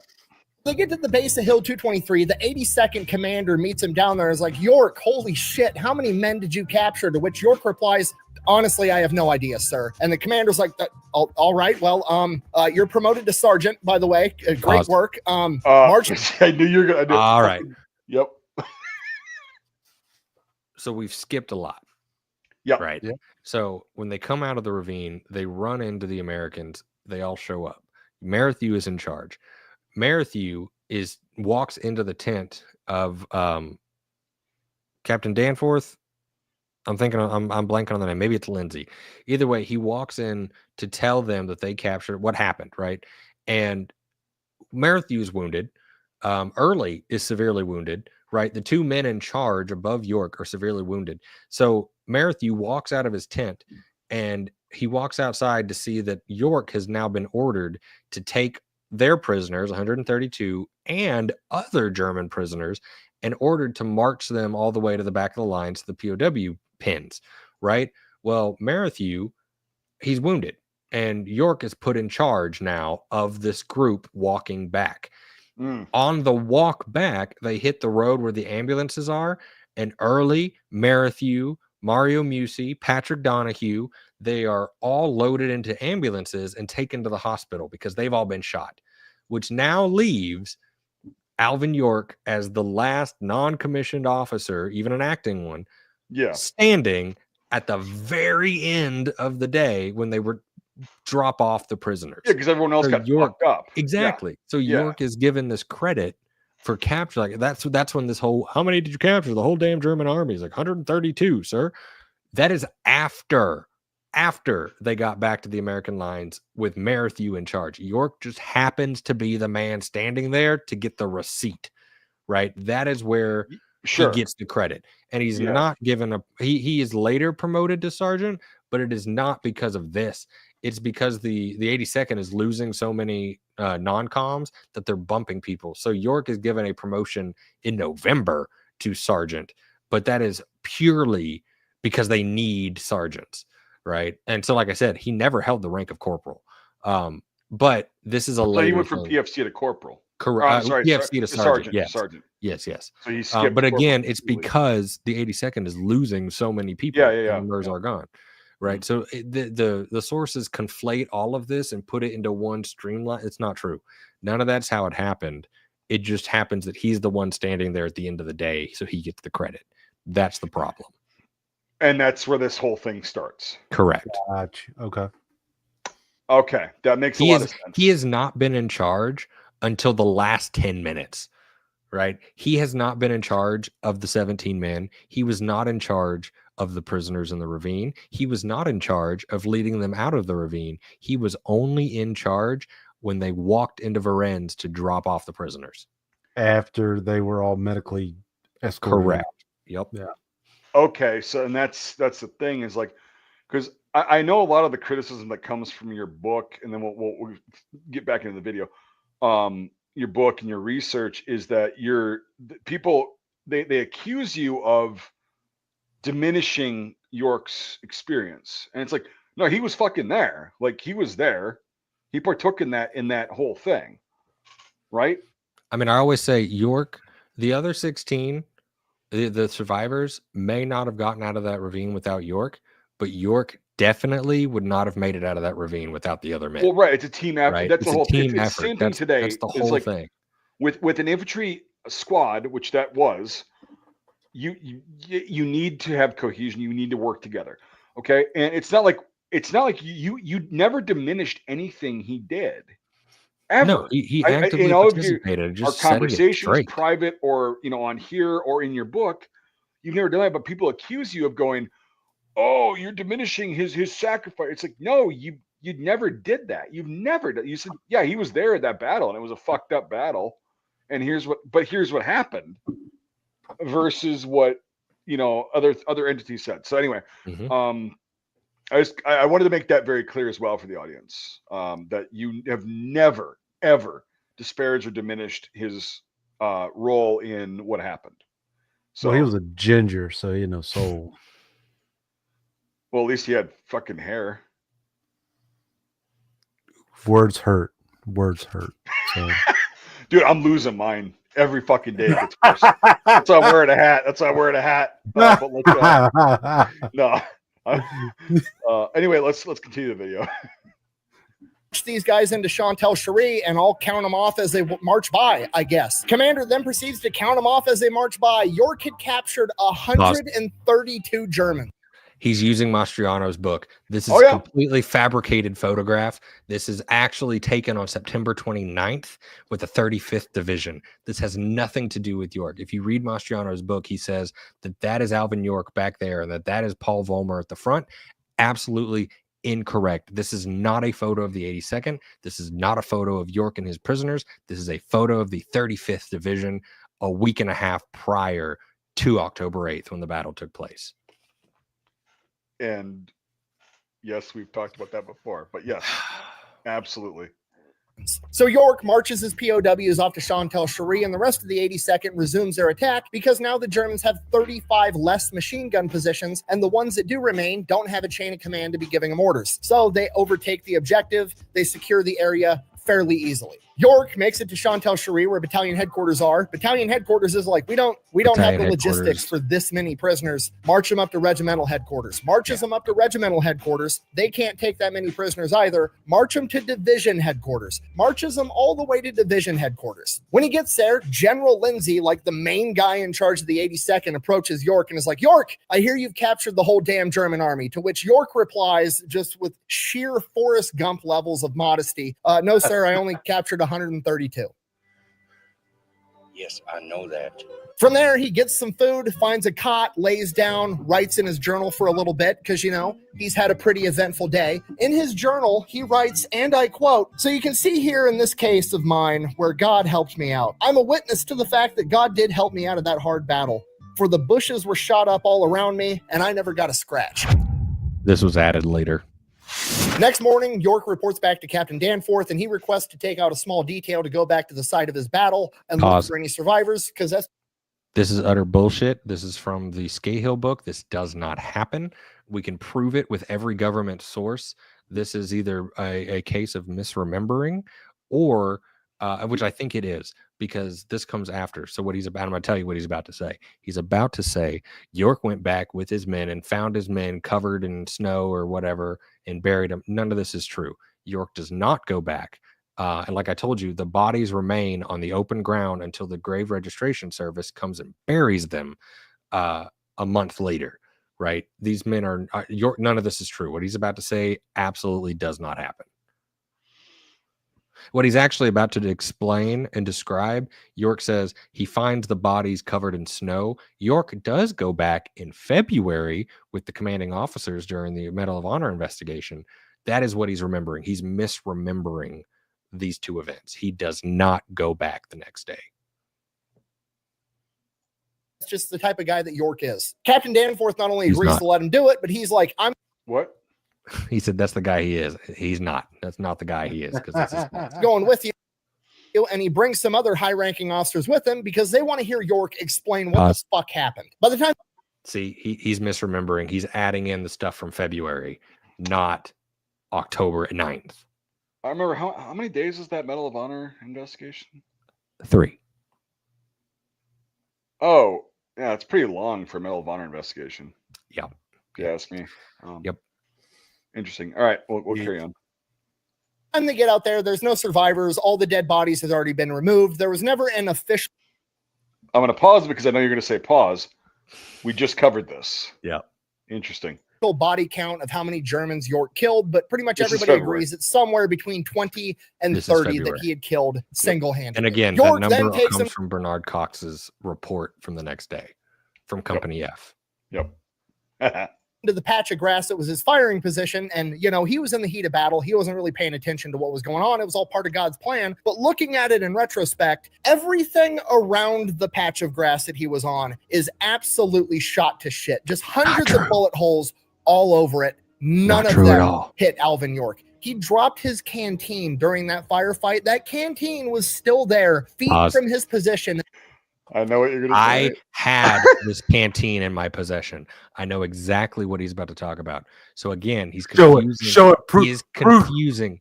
I can't. It's at the World War I museum. I donated all of That's it. bullshit. Now, That's bullshit. The canteen he is talking about in February, when they went back with the officers, one of the officers said, I want a shooting match with York. So they started doing target practice. And one of the things, and this is in Petullo's article, one of the things they used for target practice was a canteen. So lo and behold, we found that canteen when they were doing the archaeological excavation. And that canteen had several bullet holes, correct, but they were all different caliber. That is not the Bavarian shooting at him. It is a target practice. Was it like 83 bullet holes and like It was obliterated. And I'm telling you this, if you want to go see it for yourself, it's at the World War I museum now. So this again is misremembering the shit from February. All right. Well, let's carry on. We're almost. Oh my God. And that canteen had 18 bullet holes in it. Okay, literally the holy canteen. It's all part of God's plan. York finishes explaining everything that happened there. They head back to headquarters. This is like a big deal, right? I mean, you're going to probably give this guy the Medal of Honor. They got to really know what happened. And this sounds so incredibly unbelievable. As I said, he's confusing the two because the Medal of Honor investigation, and I use that word lightly, does not happen until February. So none of that is happening at this point. Also, there wasn't snow on the ground in October. Just throwing that out there. Like, they need to make sure this actually happened before they write this up, right? So they interview York twice. Same exact story every time. He's incredibly modest about the entire thing. Tries to give as much credit. He does not. This is absolutely bullshit. He is interviewed in December, but York gives his statement. But there are two statements for the Distinguished Service Cross signed by Fyodor Sok and Joseph Kornacki. The Distinguished Service Cross citations say that York and 11 other men or 7 other men fought the battle, right? They give credit to the other men. In February, when they do the Medal of Honor investigation, which is what he's about to talk about, all the statements are York's statement. They never get an official statement from any of the other men. In fact, the other men who were there never get to make a statement because they don't go interview them. So all of this is fabricated bullshit from Scahill's book and then repeated in every other book forward. James, how do you know that the canteen you found was the correct one? Because I'm sure Dragon Man, according to Woo, has the. I can't tell you it is the exact canteen, but I can tell you it is a canteen found in the exact spot with the exact description. Isn't that something? It's a real deal. All right, continue. right. it to the other 7 privates as he can. They interview the 7 privates. All 7 privates are like, Alvin York's a fucking superhero. They interview some of the Germans. Died. This last 10 minutes is gonna be a fucking nightmare. I know it's this like I have an entire chapter dedicated to breaking this down. Right. I've read your I read your book. So they interview. They do not interview the private. No one is interviewed. They are given papers and told to sign. Right. Yep. The Medal of Honor investigation is 3 days. The first day is them saying, "I recommend York for a Medal of Honor." Then they get with York and they say, "York, tell us what happened." He tells them. They write it down. The second day, they go to a handful, not 7. They go to 5 of them and say, "Sign this." On top of that, some of those are forged, and I can prove that they are you forged in your signatures. book. Yeah, that like Fyodor, they mark it with an X, and like he's an idiot. He just can't sign his name. Bullshit. He signed every other document he ever wrote in the army. This is bullshit. They do not go ask Early, who's in the hospital. They do not go ask Marathew, who's in the hospital. They do not go ask these other guys who are wounded. They just force the other men to sign the papers. The other men admit later they had no idea what they were signing. They were just signing the papers they were told to sign. It is York's perspective. It is no one else's perspective. Why do you think that happened, though? Because, oh God, were they looking for a hero? Or yeah, it's his commanding officer Duncan. Duncan had a huge failure. What is his failure? The attack on Hill 223. Well, all of a sudden, York's story makes the attack on Hill 223 sound like an amazing success. So Duncan hijacks the story and starts changing the details. Okay. Duncan's the one who contacts the journalist. Duncan's the one who signs all the paperwork. Duncan's the one who does everything. Now, again, 3 days. February 6th, I recommend York. February 5th, I recommend York. February 6th, everyone signs these affidavits. February 7th, they go back to the site. Are you telling me they somehow did an investigation without going to the site first? No, they already wrote up and signed the documents before they even did an investigation, right? It's complete bullshit, and it's a fabricated story. That's why when I was reading James's book, like, I got pissed off. Like, my wife, I was sitting there, because I was reading it at night, and I was just like, goddamn motherfucking cockskin shit. Like, nothing fucking changes. No, well, and he just said too, they interviewed the Germans. No, they didn't. I know exactly what he's referring to. He's referring to the 1929 German rebuttal report, and that report was written by the Germans after York's book with Scahill came out, and they basically went to all the other men who were in that ravine and asked for their side of the story. So they were trying to prove, like, no, that's bullshit. That is not true. There are no Germans interviewed for this stuff. This is a mistaken research thought. Germans are not included in this research. All right, let's roll. It's gonna be a rough 10 minutes to get through. We got it. This is where it gets spicy, though. The Germans are like, it was fucking crazy. I don't know. We couldn't hit the guy with bullets. They interview Vollmer. The story is the same across everybody. It's one of the most well-researched battles ever. From here, a couple of weeks ago. Just to prove this is untrue, we went and searched the German archives. Any German who was captured as a POW when they returned to their unit had to do an interview to say what happened. So I have Vollmer's original 1919 interview when he was released back to the Germans. And then I have his 1929 rebuttal, and the stories don't match. So obviously they were playing this, we're going to fix the story in 1929, which is what he's talking about. So it's absolutely untrue. It has nothing to do with Medal of Honor. It has nothing to do with the story. It is a decade later. By October 28th, 1918, his unit gets pulled back out of the Argonne. They go to the rear, and then he gets placed on 10 days leave on November 1st. And wait, was Vollmer not captured? Vollmer was. That's what I'm saying. So he just said that whatever. He's talking about he sends a postcard back home to his mother. He's probably got a lot to tell her. That postcard reads, and I quote, "Hello, I'm okay. Sending you a postcard view of a little of this country along the coast. It's a nice scene." Well, that's all. He's literally Forrest Gump. That's all I have to say about that. That's the right on, man. You said it right. Now, like I said, he goes on 10 days leave on November 1st, 1918. Guess what happens on November 11th, right as he's ending his leave? Germany surrenders. World War I is over. Coincidence? Almost unequivocally, yes, but it's funny to joke that Alvin York was coming off vacation, so the Germans just decided to call it a day and end World War I. We called him Baba We got to with that, From here, James. Alvin York gets recommended. What? I don't know about this leave story. I've never seen it when I was doing my research, but I can tell you that in November, at this point, the 82nd's behind the lines anyway. They're not involved in any fighting. And around this time, York is given the Distinguished Service Cross in late October. And then by November, he's told everyone how great he is and his story. So the 82nd Division chaplain is traveling around France with York, telling everyone the story about how great York is. Lovely. Yeah. Continue. You I think so. I kinda- think that's probably what he's referring to is this like Recommended for the Distinguished trip Service with the Cross. The chaplain. only reason they weren't going to give him the Medal of Honor was because, well, the story was too unbelievable and nobody That's was not willing true to at all. agree that that actually happened. So they conducted an even more thorough investigation. Turns out it was all 100% legit. 3 days. so They upgraded it to the Medal. not true whatsoever. The Distinguished Service Cross was in October. It was not upgraded to the Medal of Honor because it wasn't until Duncan decided to change it up. This is where Right. Duncan starts getting his hands involved.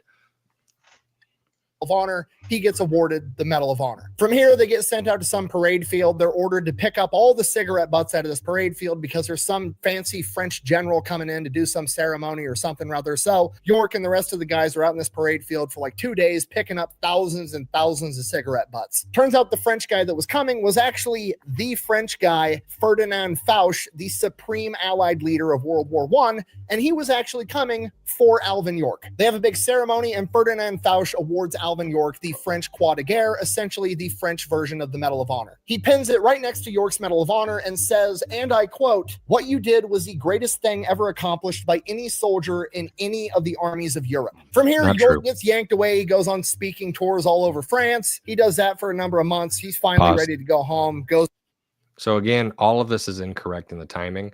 He goes on these tours with the 82nd before February, so before the Medal of Honor investigation. All of that's some bullshit. Afterwards, then he goes around speaking with Duncan. So none of this is correct. And in fact, the whole thing with like Marshal Foch, all misattributed. In fact, the soldier that they normally equate to being like the greatest soldier of all time is oh hell, why did I just forget his name?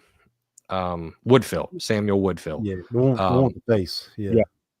Pershing even says that Samuel Woodville is the ideal, but that quote itself has been erroneously associated with York for many years. It's not true, which is again a problem of all the sources. Just gets deeper and deeper. goes back to America. The Americans find out. They want to know more about York. He does speaking tours all over America. At this point, he's still in the United States Army. He finally gets released from service, but the American public wants more. They want to know everything. He's getting $1,000 offers to go give speaking engagements, which back at this point in time, $1,000 is a ton of money. He's getting offered $10,000 for his life story in a book. He's getting offered $50,000 to do a film about his exploits. He rejects all of it. He doesn't want any of it. He doesn't want the fame. He doesn't want to be recognized or glorified for having to take a human life. He only feels like he did it because it was absolutely necessary, because he is the peacemaker. So that's it. He just flat out rejects everything, goes back into the mountains of Tennessee. He just wants to go there, live his life, read his Bible, marry his sweetheart Gracie, and that's exactly what he does. Time goes by and he still has people offering him money left and right for speaking engagements, movies, books, anything and everything you can imagine. He's getting offered money to endorse products, absolutely everything. And eventually he kind of figures, this is a rare opportunity. He could probably do a lot of good. So technically this is all true, except he was given $10,000 and a farm by the state of Tennessee, which he moved to, and then he started doing speaking tours on vaudeville to make money. So maybe it's all true. He's such a good guy. He didn't want to do it. Yeah, that's true for like 6 months, but that's it. That's pretty interesting. Good in the world if he raised all this money and did something productive with it. And he remembers, he wasn't really able to go to school as a kid. He has about a 3rd grade education. He was only able to go to school on weekends. There just wasn't a school in that part of rural Tennessee when he was growing up, and there still isn't today. But if he could raise enough money, he could change that. He could affect the lives of all the kids around him, and that's what he decides to do. So that's what he does. He leverages his fame to raise money to open up schools for kids in rural areas so they can get an education. He goes on speaking tours, raising money. He sells the rights to his book. He sells the rights to his war diary that he kept during World War I. He sells the rights to a movie, goes on, he's the technical advisor. He's condensing way too much. This is not true. He does write the book, and the proceeds do go to a Bible school, but it's just one school, which again, he has a 3rd grade education. He should not be in charge of a school. It fails miserably, and he commits tax fraud over and over and over, and gets in a lot of legal trouble over it. But that is from the book in 1927 or 1928 with Scahill. Again, that's where the war diary, it's all changed, it's all edited, it's not true. Scahill adds a lot, and Scahill's reputation is a liar. He's got a bad reputation as someone who makes things up. Even his own service in World War I is made up. So none of that is true. And then in the 30s, York is pretty much broke because, again, lots of legal troubles, lots of money laundering, tax fraud, whatever. And then when in the 40s, when he finally does the movie, it's not to like raise money for his Bible school. It's because he needs the money and he's convinced to do it. Before we jump back in, check the chat real quick, Mike. Have I ever considered doing Mark Felton style history videos about World War II or other wars? I've done videos like that, like not as kind of produced as Mark Felton does, but like I've got to go back in my video history. Like I've got a shitload of videos that I've made over the years about topics on micro and macro things.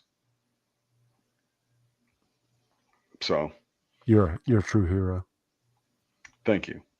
I'm welcome for your cervix. Yes, you are. I'm a real hero. I got a combat patch, Trey. Just remember that.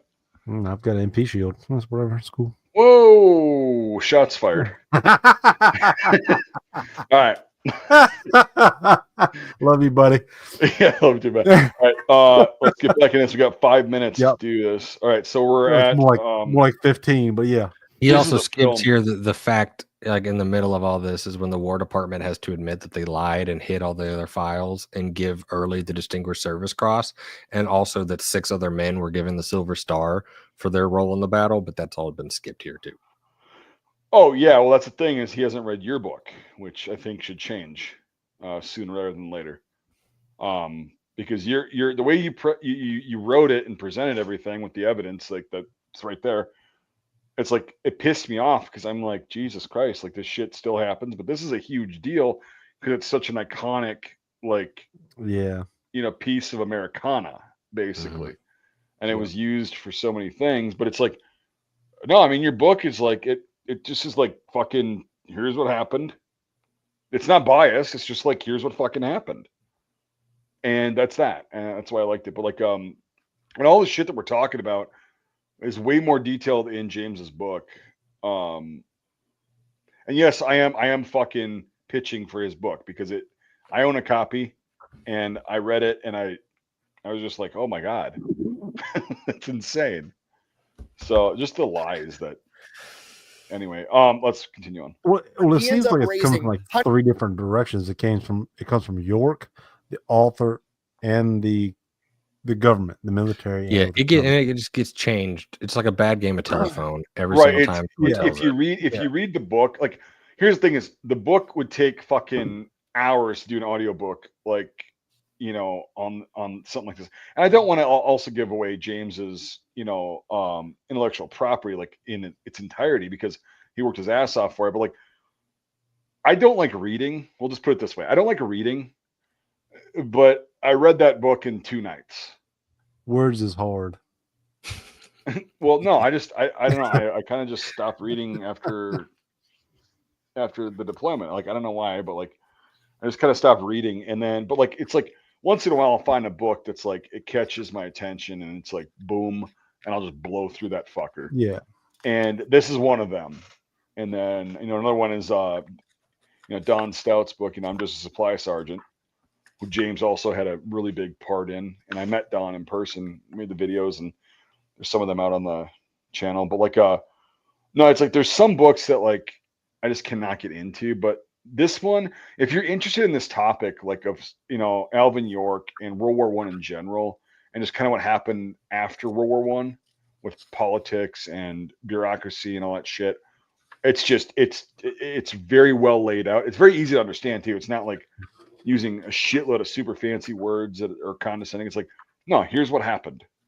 Anybody can understand this, and so I would highly recommend it. But like, all right, let's do this. So we got 5.5 minutes left. Hundreds of thousands of dollars, which at this point in time is millions. He ends up founding the York Institute in Jamestown, Tennessee, which is a privately funded school, but it's open to kids for free. And this wasn't just like overnight or over a year. This took years and years and years to do. And over the course of that time, he raised hundreds of thousands of dollars, and he paid himself almost nothing. Like, he didn't build a new fancy house. He didn't buy a bunch of nice stuff for himself or his family. He was still living exactly how he grew up the entire time. Out of the hundreds of thousands of dollars that he made, I believe he paid himself just over $6,000 over the course of like a decade. The man is truly selfless. He literally took just enough money to keep food on the table for his family and gave everything else to this school. But as we all know, no good deed goes unpunished. Alvin York, the man with a third-grade education, was under the impression that because he was doing selfless stuff with the money, he was literally donating it to give kids an education, he thought that that was a charitable donation and that he didn't have to pay taxes on it. Well, apparently he was wrong, because he wasn't a, 401c fucking charity or whatever the fuck with the IRS. So none of that counts, and Alvin York now owes a ton of money in back taxes, and the IRS is coming after him. It's never too early to learn that the government is a greedy piglet that suckles on a taxpayer's teat until they have sore chapped nipples. Okay, just so we're on the same page, this is like now the early 1940s. 2 decades have gone by, and the tax rate at this point in time is absolutely insane. The top marginal income bracket for federal taxes is 81%. He made $134,000 with his hit movie that came out in 1941. The IRS said he owed them like $90,000 of that money. Alvin York didn't have it. He used all the money to build this school and start teaching kids for free. When the IRS told him that he owed all that money, he had a net. So again, this is conflating all the years. The school and everything was established 20 years prior to the movie. It does not have anything to do with that. Yeah. Worth of $21,000. $20,000 of that net worth was just the value of the farm that him and his family lived on. The same farm that his family has lived on since they came across the ocean and lived there in a fucking cave. That's not true. He lives on the farm that the state of Tennessee gave to him because he had the Medal of Honor. He also just mentioned that earlier. And so it's kind of like, the research got conflated with this one. Other than that, he had a car that was worth $700. He had $2.20 in his checking account, and he got a $10 a month stipend for being a Medal of Honor recipient. That was it. He gave everything else away. Thankfully, the government steps in because York doesn't have the money to keep funding this school. So the government steps in and is like, oh, you built the whole school for us. You bought instruments for the band, books, chairs, desks, everything. Oh, yeah, we'd be willing to, take that over and make it a public school, which York doesn't give a shit. He literally just wants kids to get an education. So of course he signs it over to the government so they can keep maintaining the York Institute. And it is literally still in operation to this. That's not true. They kicked him out in the late 20s. As soon as he opened, they realized he was a bad leader and they kicked him out. Interesting.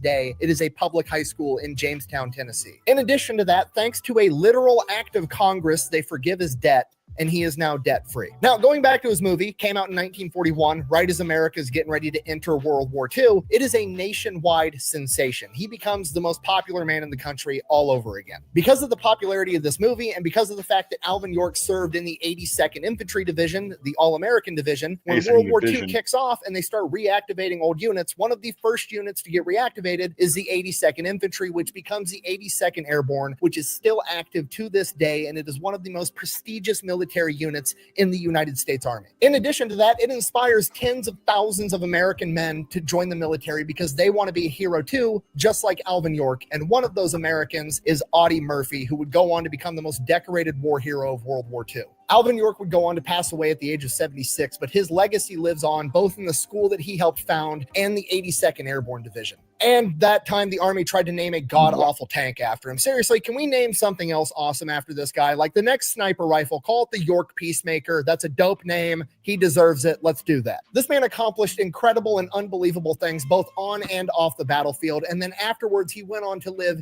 a truly selfless life in the service to others. And that is why you should never forget the name Alvin York. Thank you for watching. Best way to support the channel is go Hold on. Keep playing. buy some There's a merch little over small at thatelectrician.com. Quack bang out.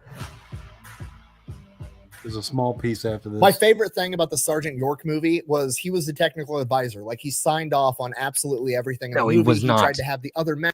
Pause. He was not even on that set. He avoided the set completely. They offered the job to Otis Merrithew. He said he would take it because York was never once on set. That is incorrect.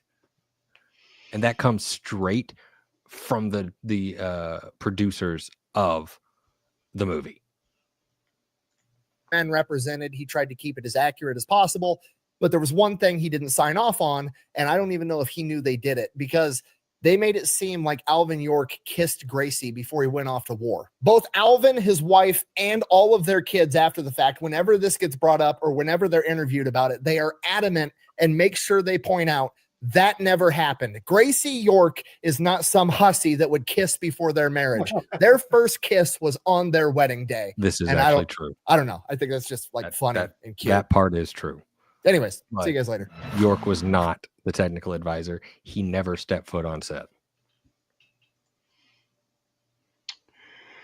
Well, there you have it, folks. Again, for those who came in later, this is not something to like dog on Nick and his channel and all that shit. There you go. That's James's book. It's well worth the read. Kind of angle it up a bit, like Texas A&M. Yep. There you go. Yeah.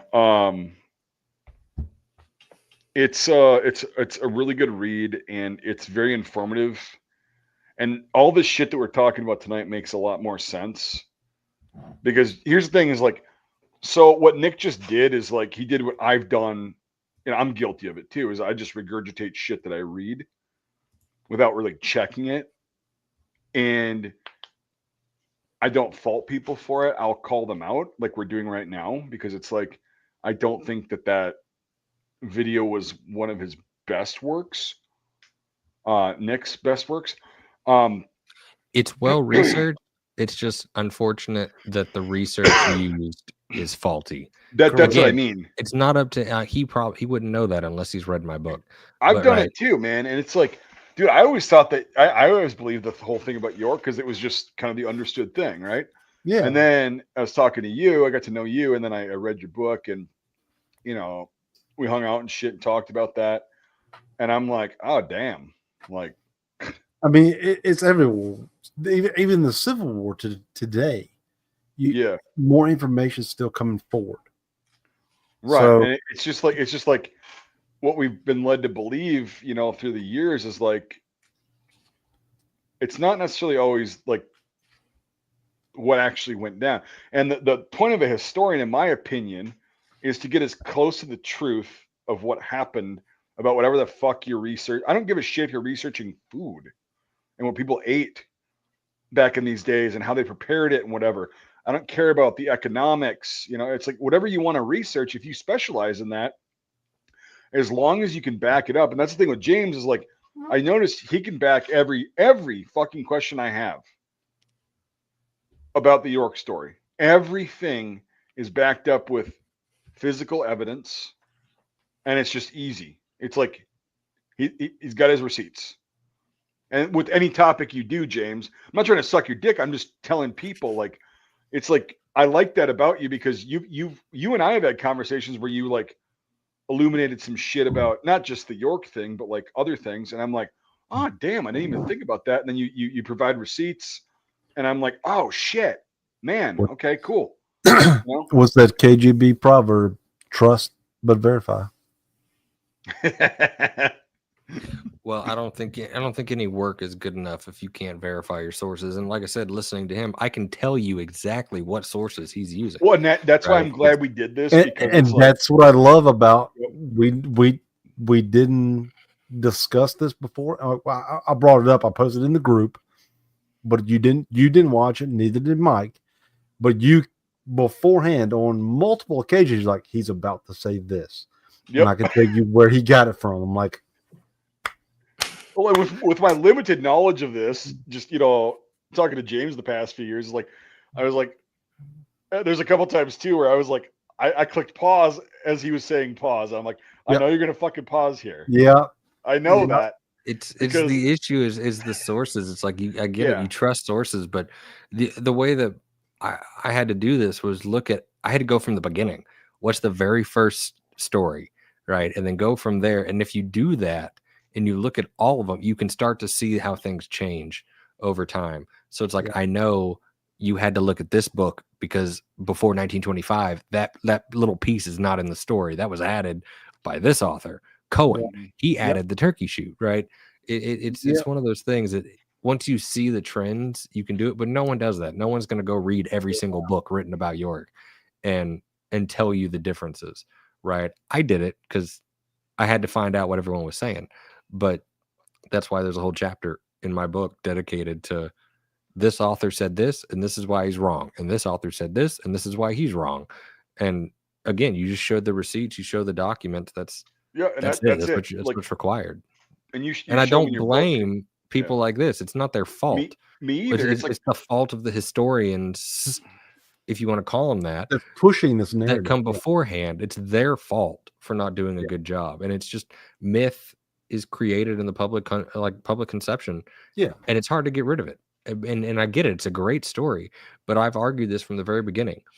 What's better than some unbelievable story about one man? How about an unbelievable story of 17 men that defied the odds on a suicide mission and came out victorious? Yeah. Right. That is, and I get that all the time. Like, well, you're I tearing mean, down York. I'm not tearing down York. I'm bringing up the 16 Other other men. men that were with him. Mhm.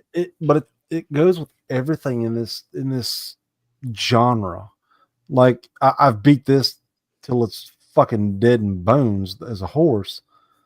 The fucking M1 Grand Ping getting GIs killed. Like there's no fucking physical evidence ever, except one dickhead. Like Brett brought it up. He showed me screenshots from a book from like the 1950s, where this guy was reloading. No, like if you have a general common knowledge of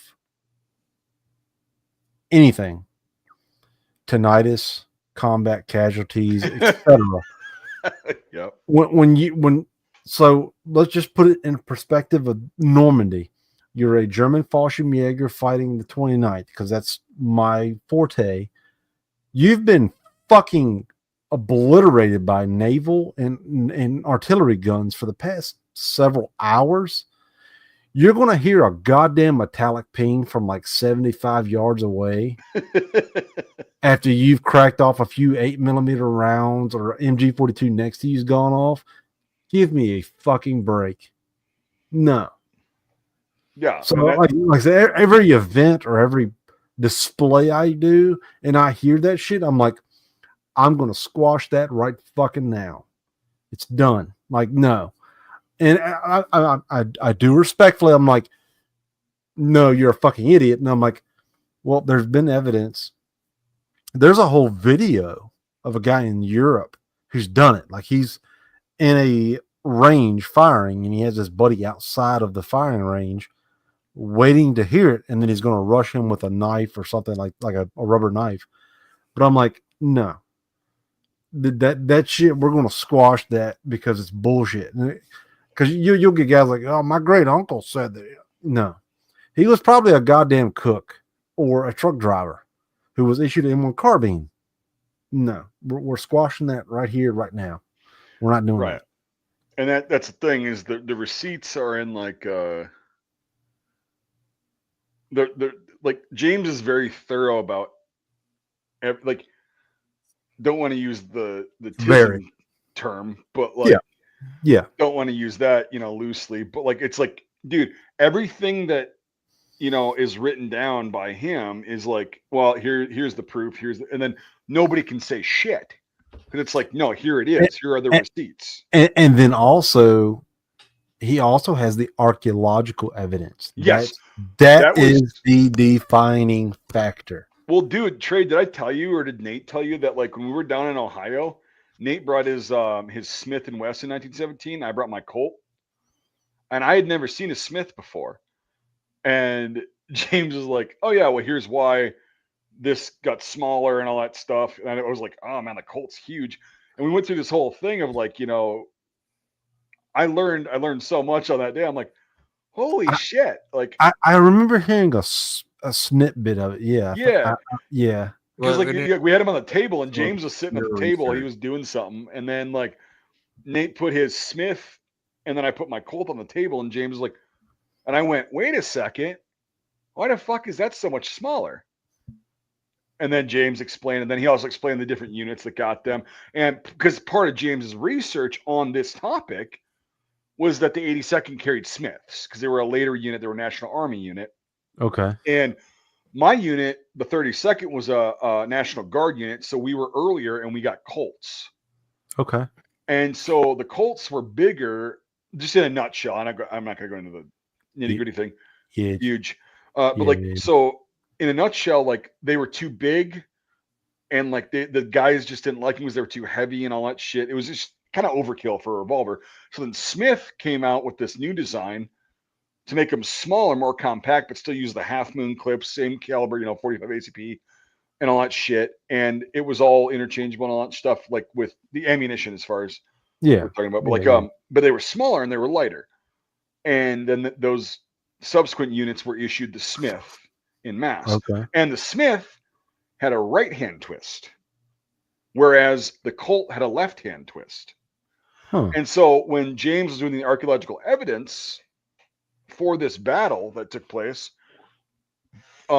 they found slugs with a right hand twist on it, which would indicate that it came from a Smith & Wesson model 1917 revolver, not a 1911 pistol, but like a 1917 revolver. And that was one of the things, the little details that like he was able to completely debunk all these theories, all this shit that these people had said. He's like, no, like, was it Marathew that had the 1917? Yeah, we knew of like the 45s, and it's like, well, who had a 45? Because it's, again, they found multiple in the archaeology, so it can't just be York. So we know that York has one. We know that Beardsley, as the show gunner, has one. We know that Corporal Savage has one. We know that Otis Marathew has one, and we know Early has one. That is 5 sidearms that we know of, right? So automatically Savage is killed, so now we're down to 4. But then we know Early is hit, so now we're down to 3. And out of that 3, only one person in their accounts says revolver, and that is Marathew, right? So that means those bullets could only have been fired by Marathew, proving he stayed in the fight longer than York gave him credit for, proving that he had fired his revolver after being wounded, right? Because you don't use your revolver first. So he obviously fired after being wounded. So it proved everything Marathew ever said, right? But it was only because of that detail that it was a right-hand twist that we could prove that somebody on that field fired a Smith & Wesson revolver, and the only man who would have had one would have been Marathew, right? Yep. So it's like that bullet you can say was fired by Marathew, right?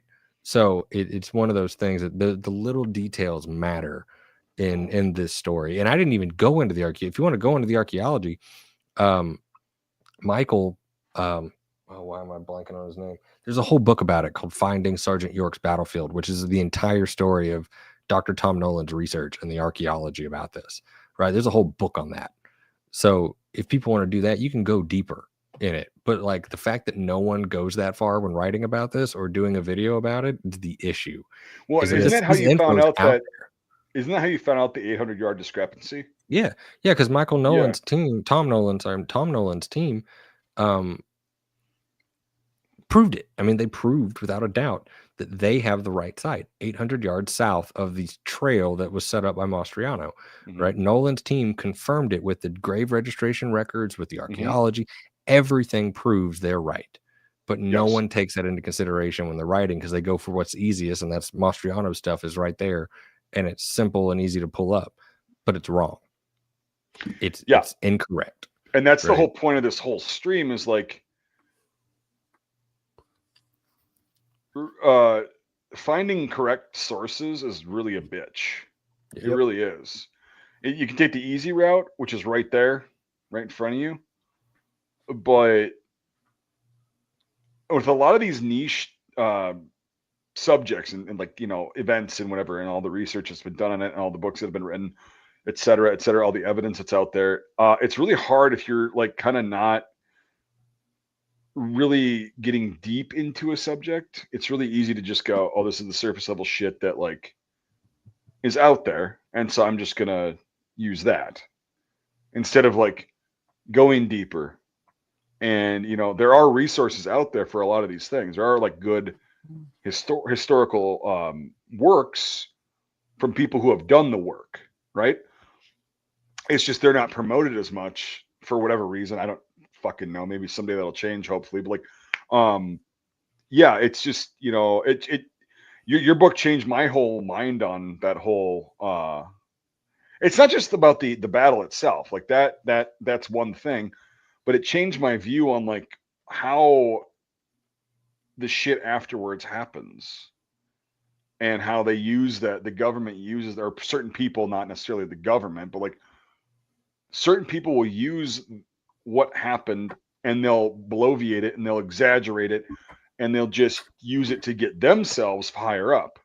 And it's like, well, the concept remains the same, but like it changed my view on what that incident kind of how it affected society, if that makes sense. Yeah. So well, like I said, I'm glad he does the videos, but I'm glad we were able to, you know, point out that, you know, it's just the research. So yep. And also, like, to close this out, because I'm getting fucking tired, man. I know you guys are too, but like, to close this out, like, again, this is not a video to dog on Nick.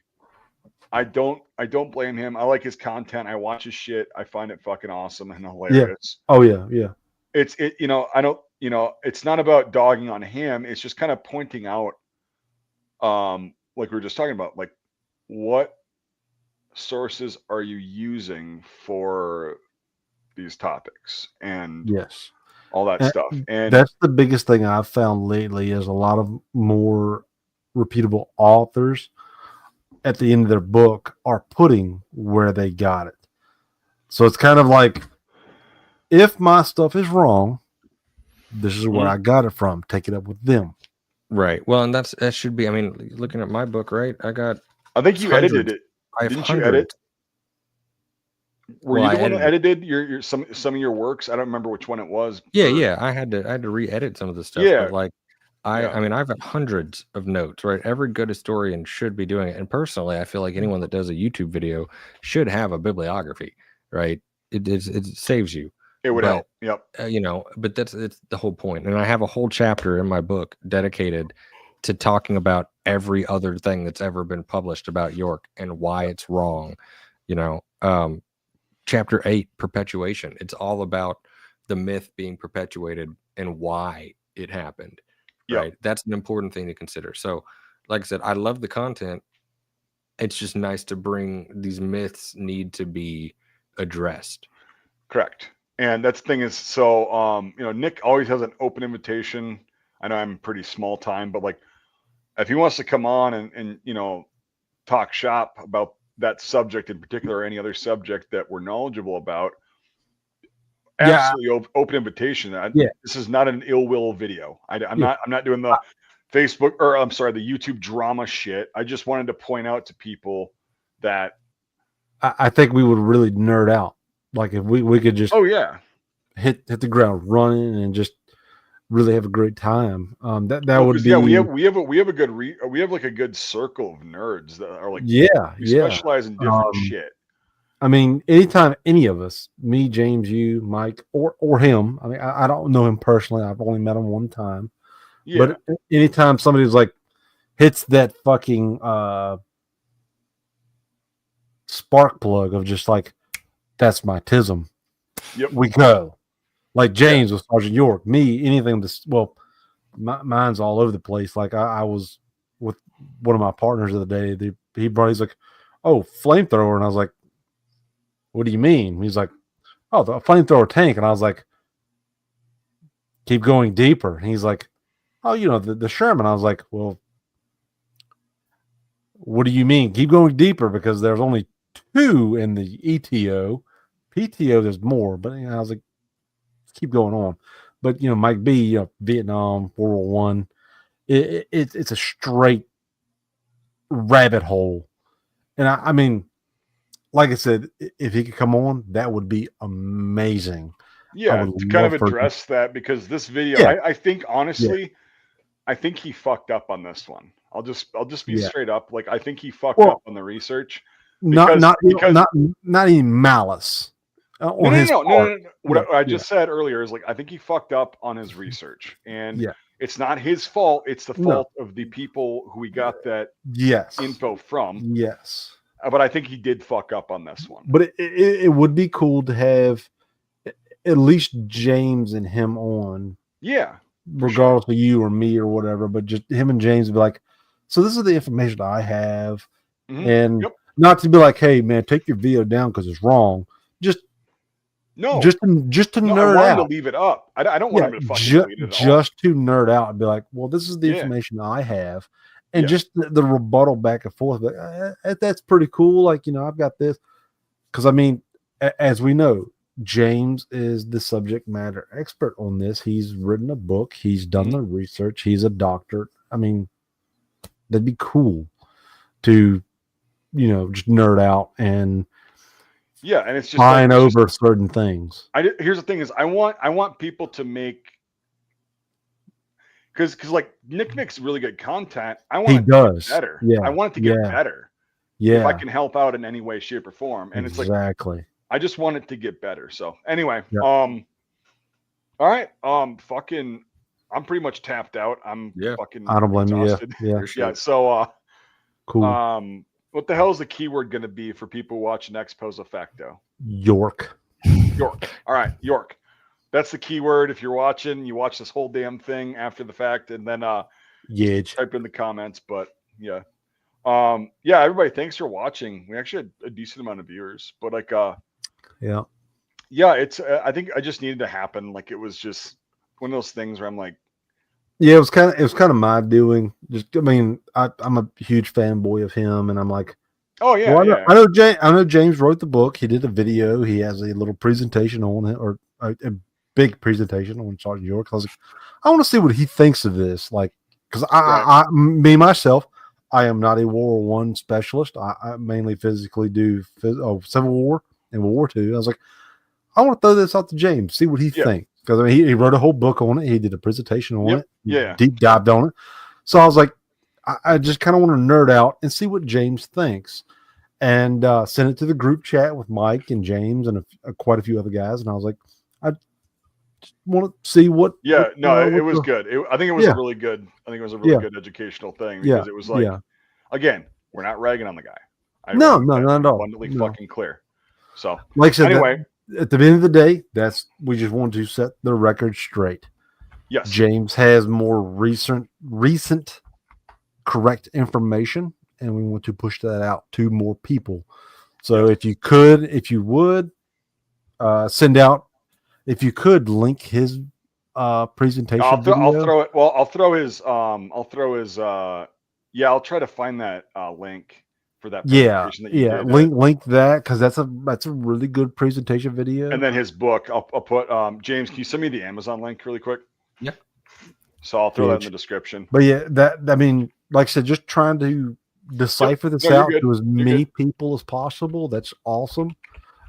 Just because, like Mike, same with me as Mike, we all got sucked into, Captain America, aka Sergeant York, was the best thing I've ever.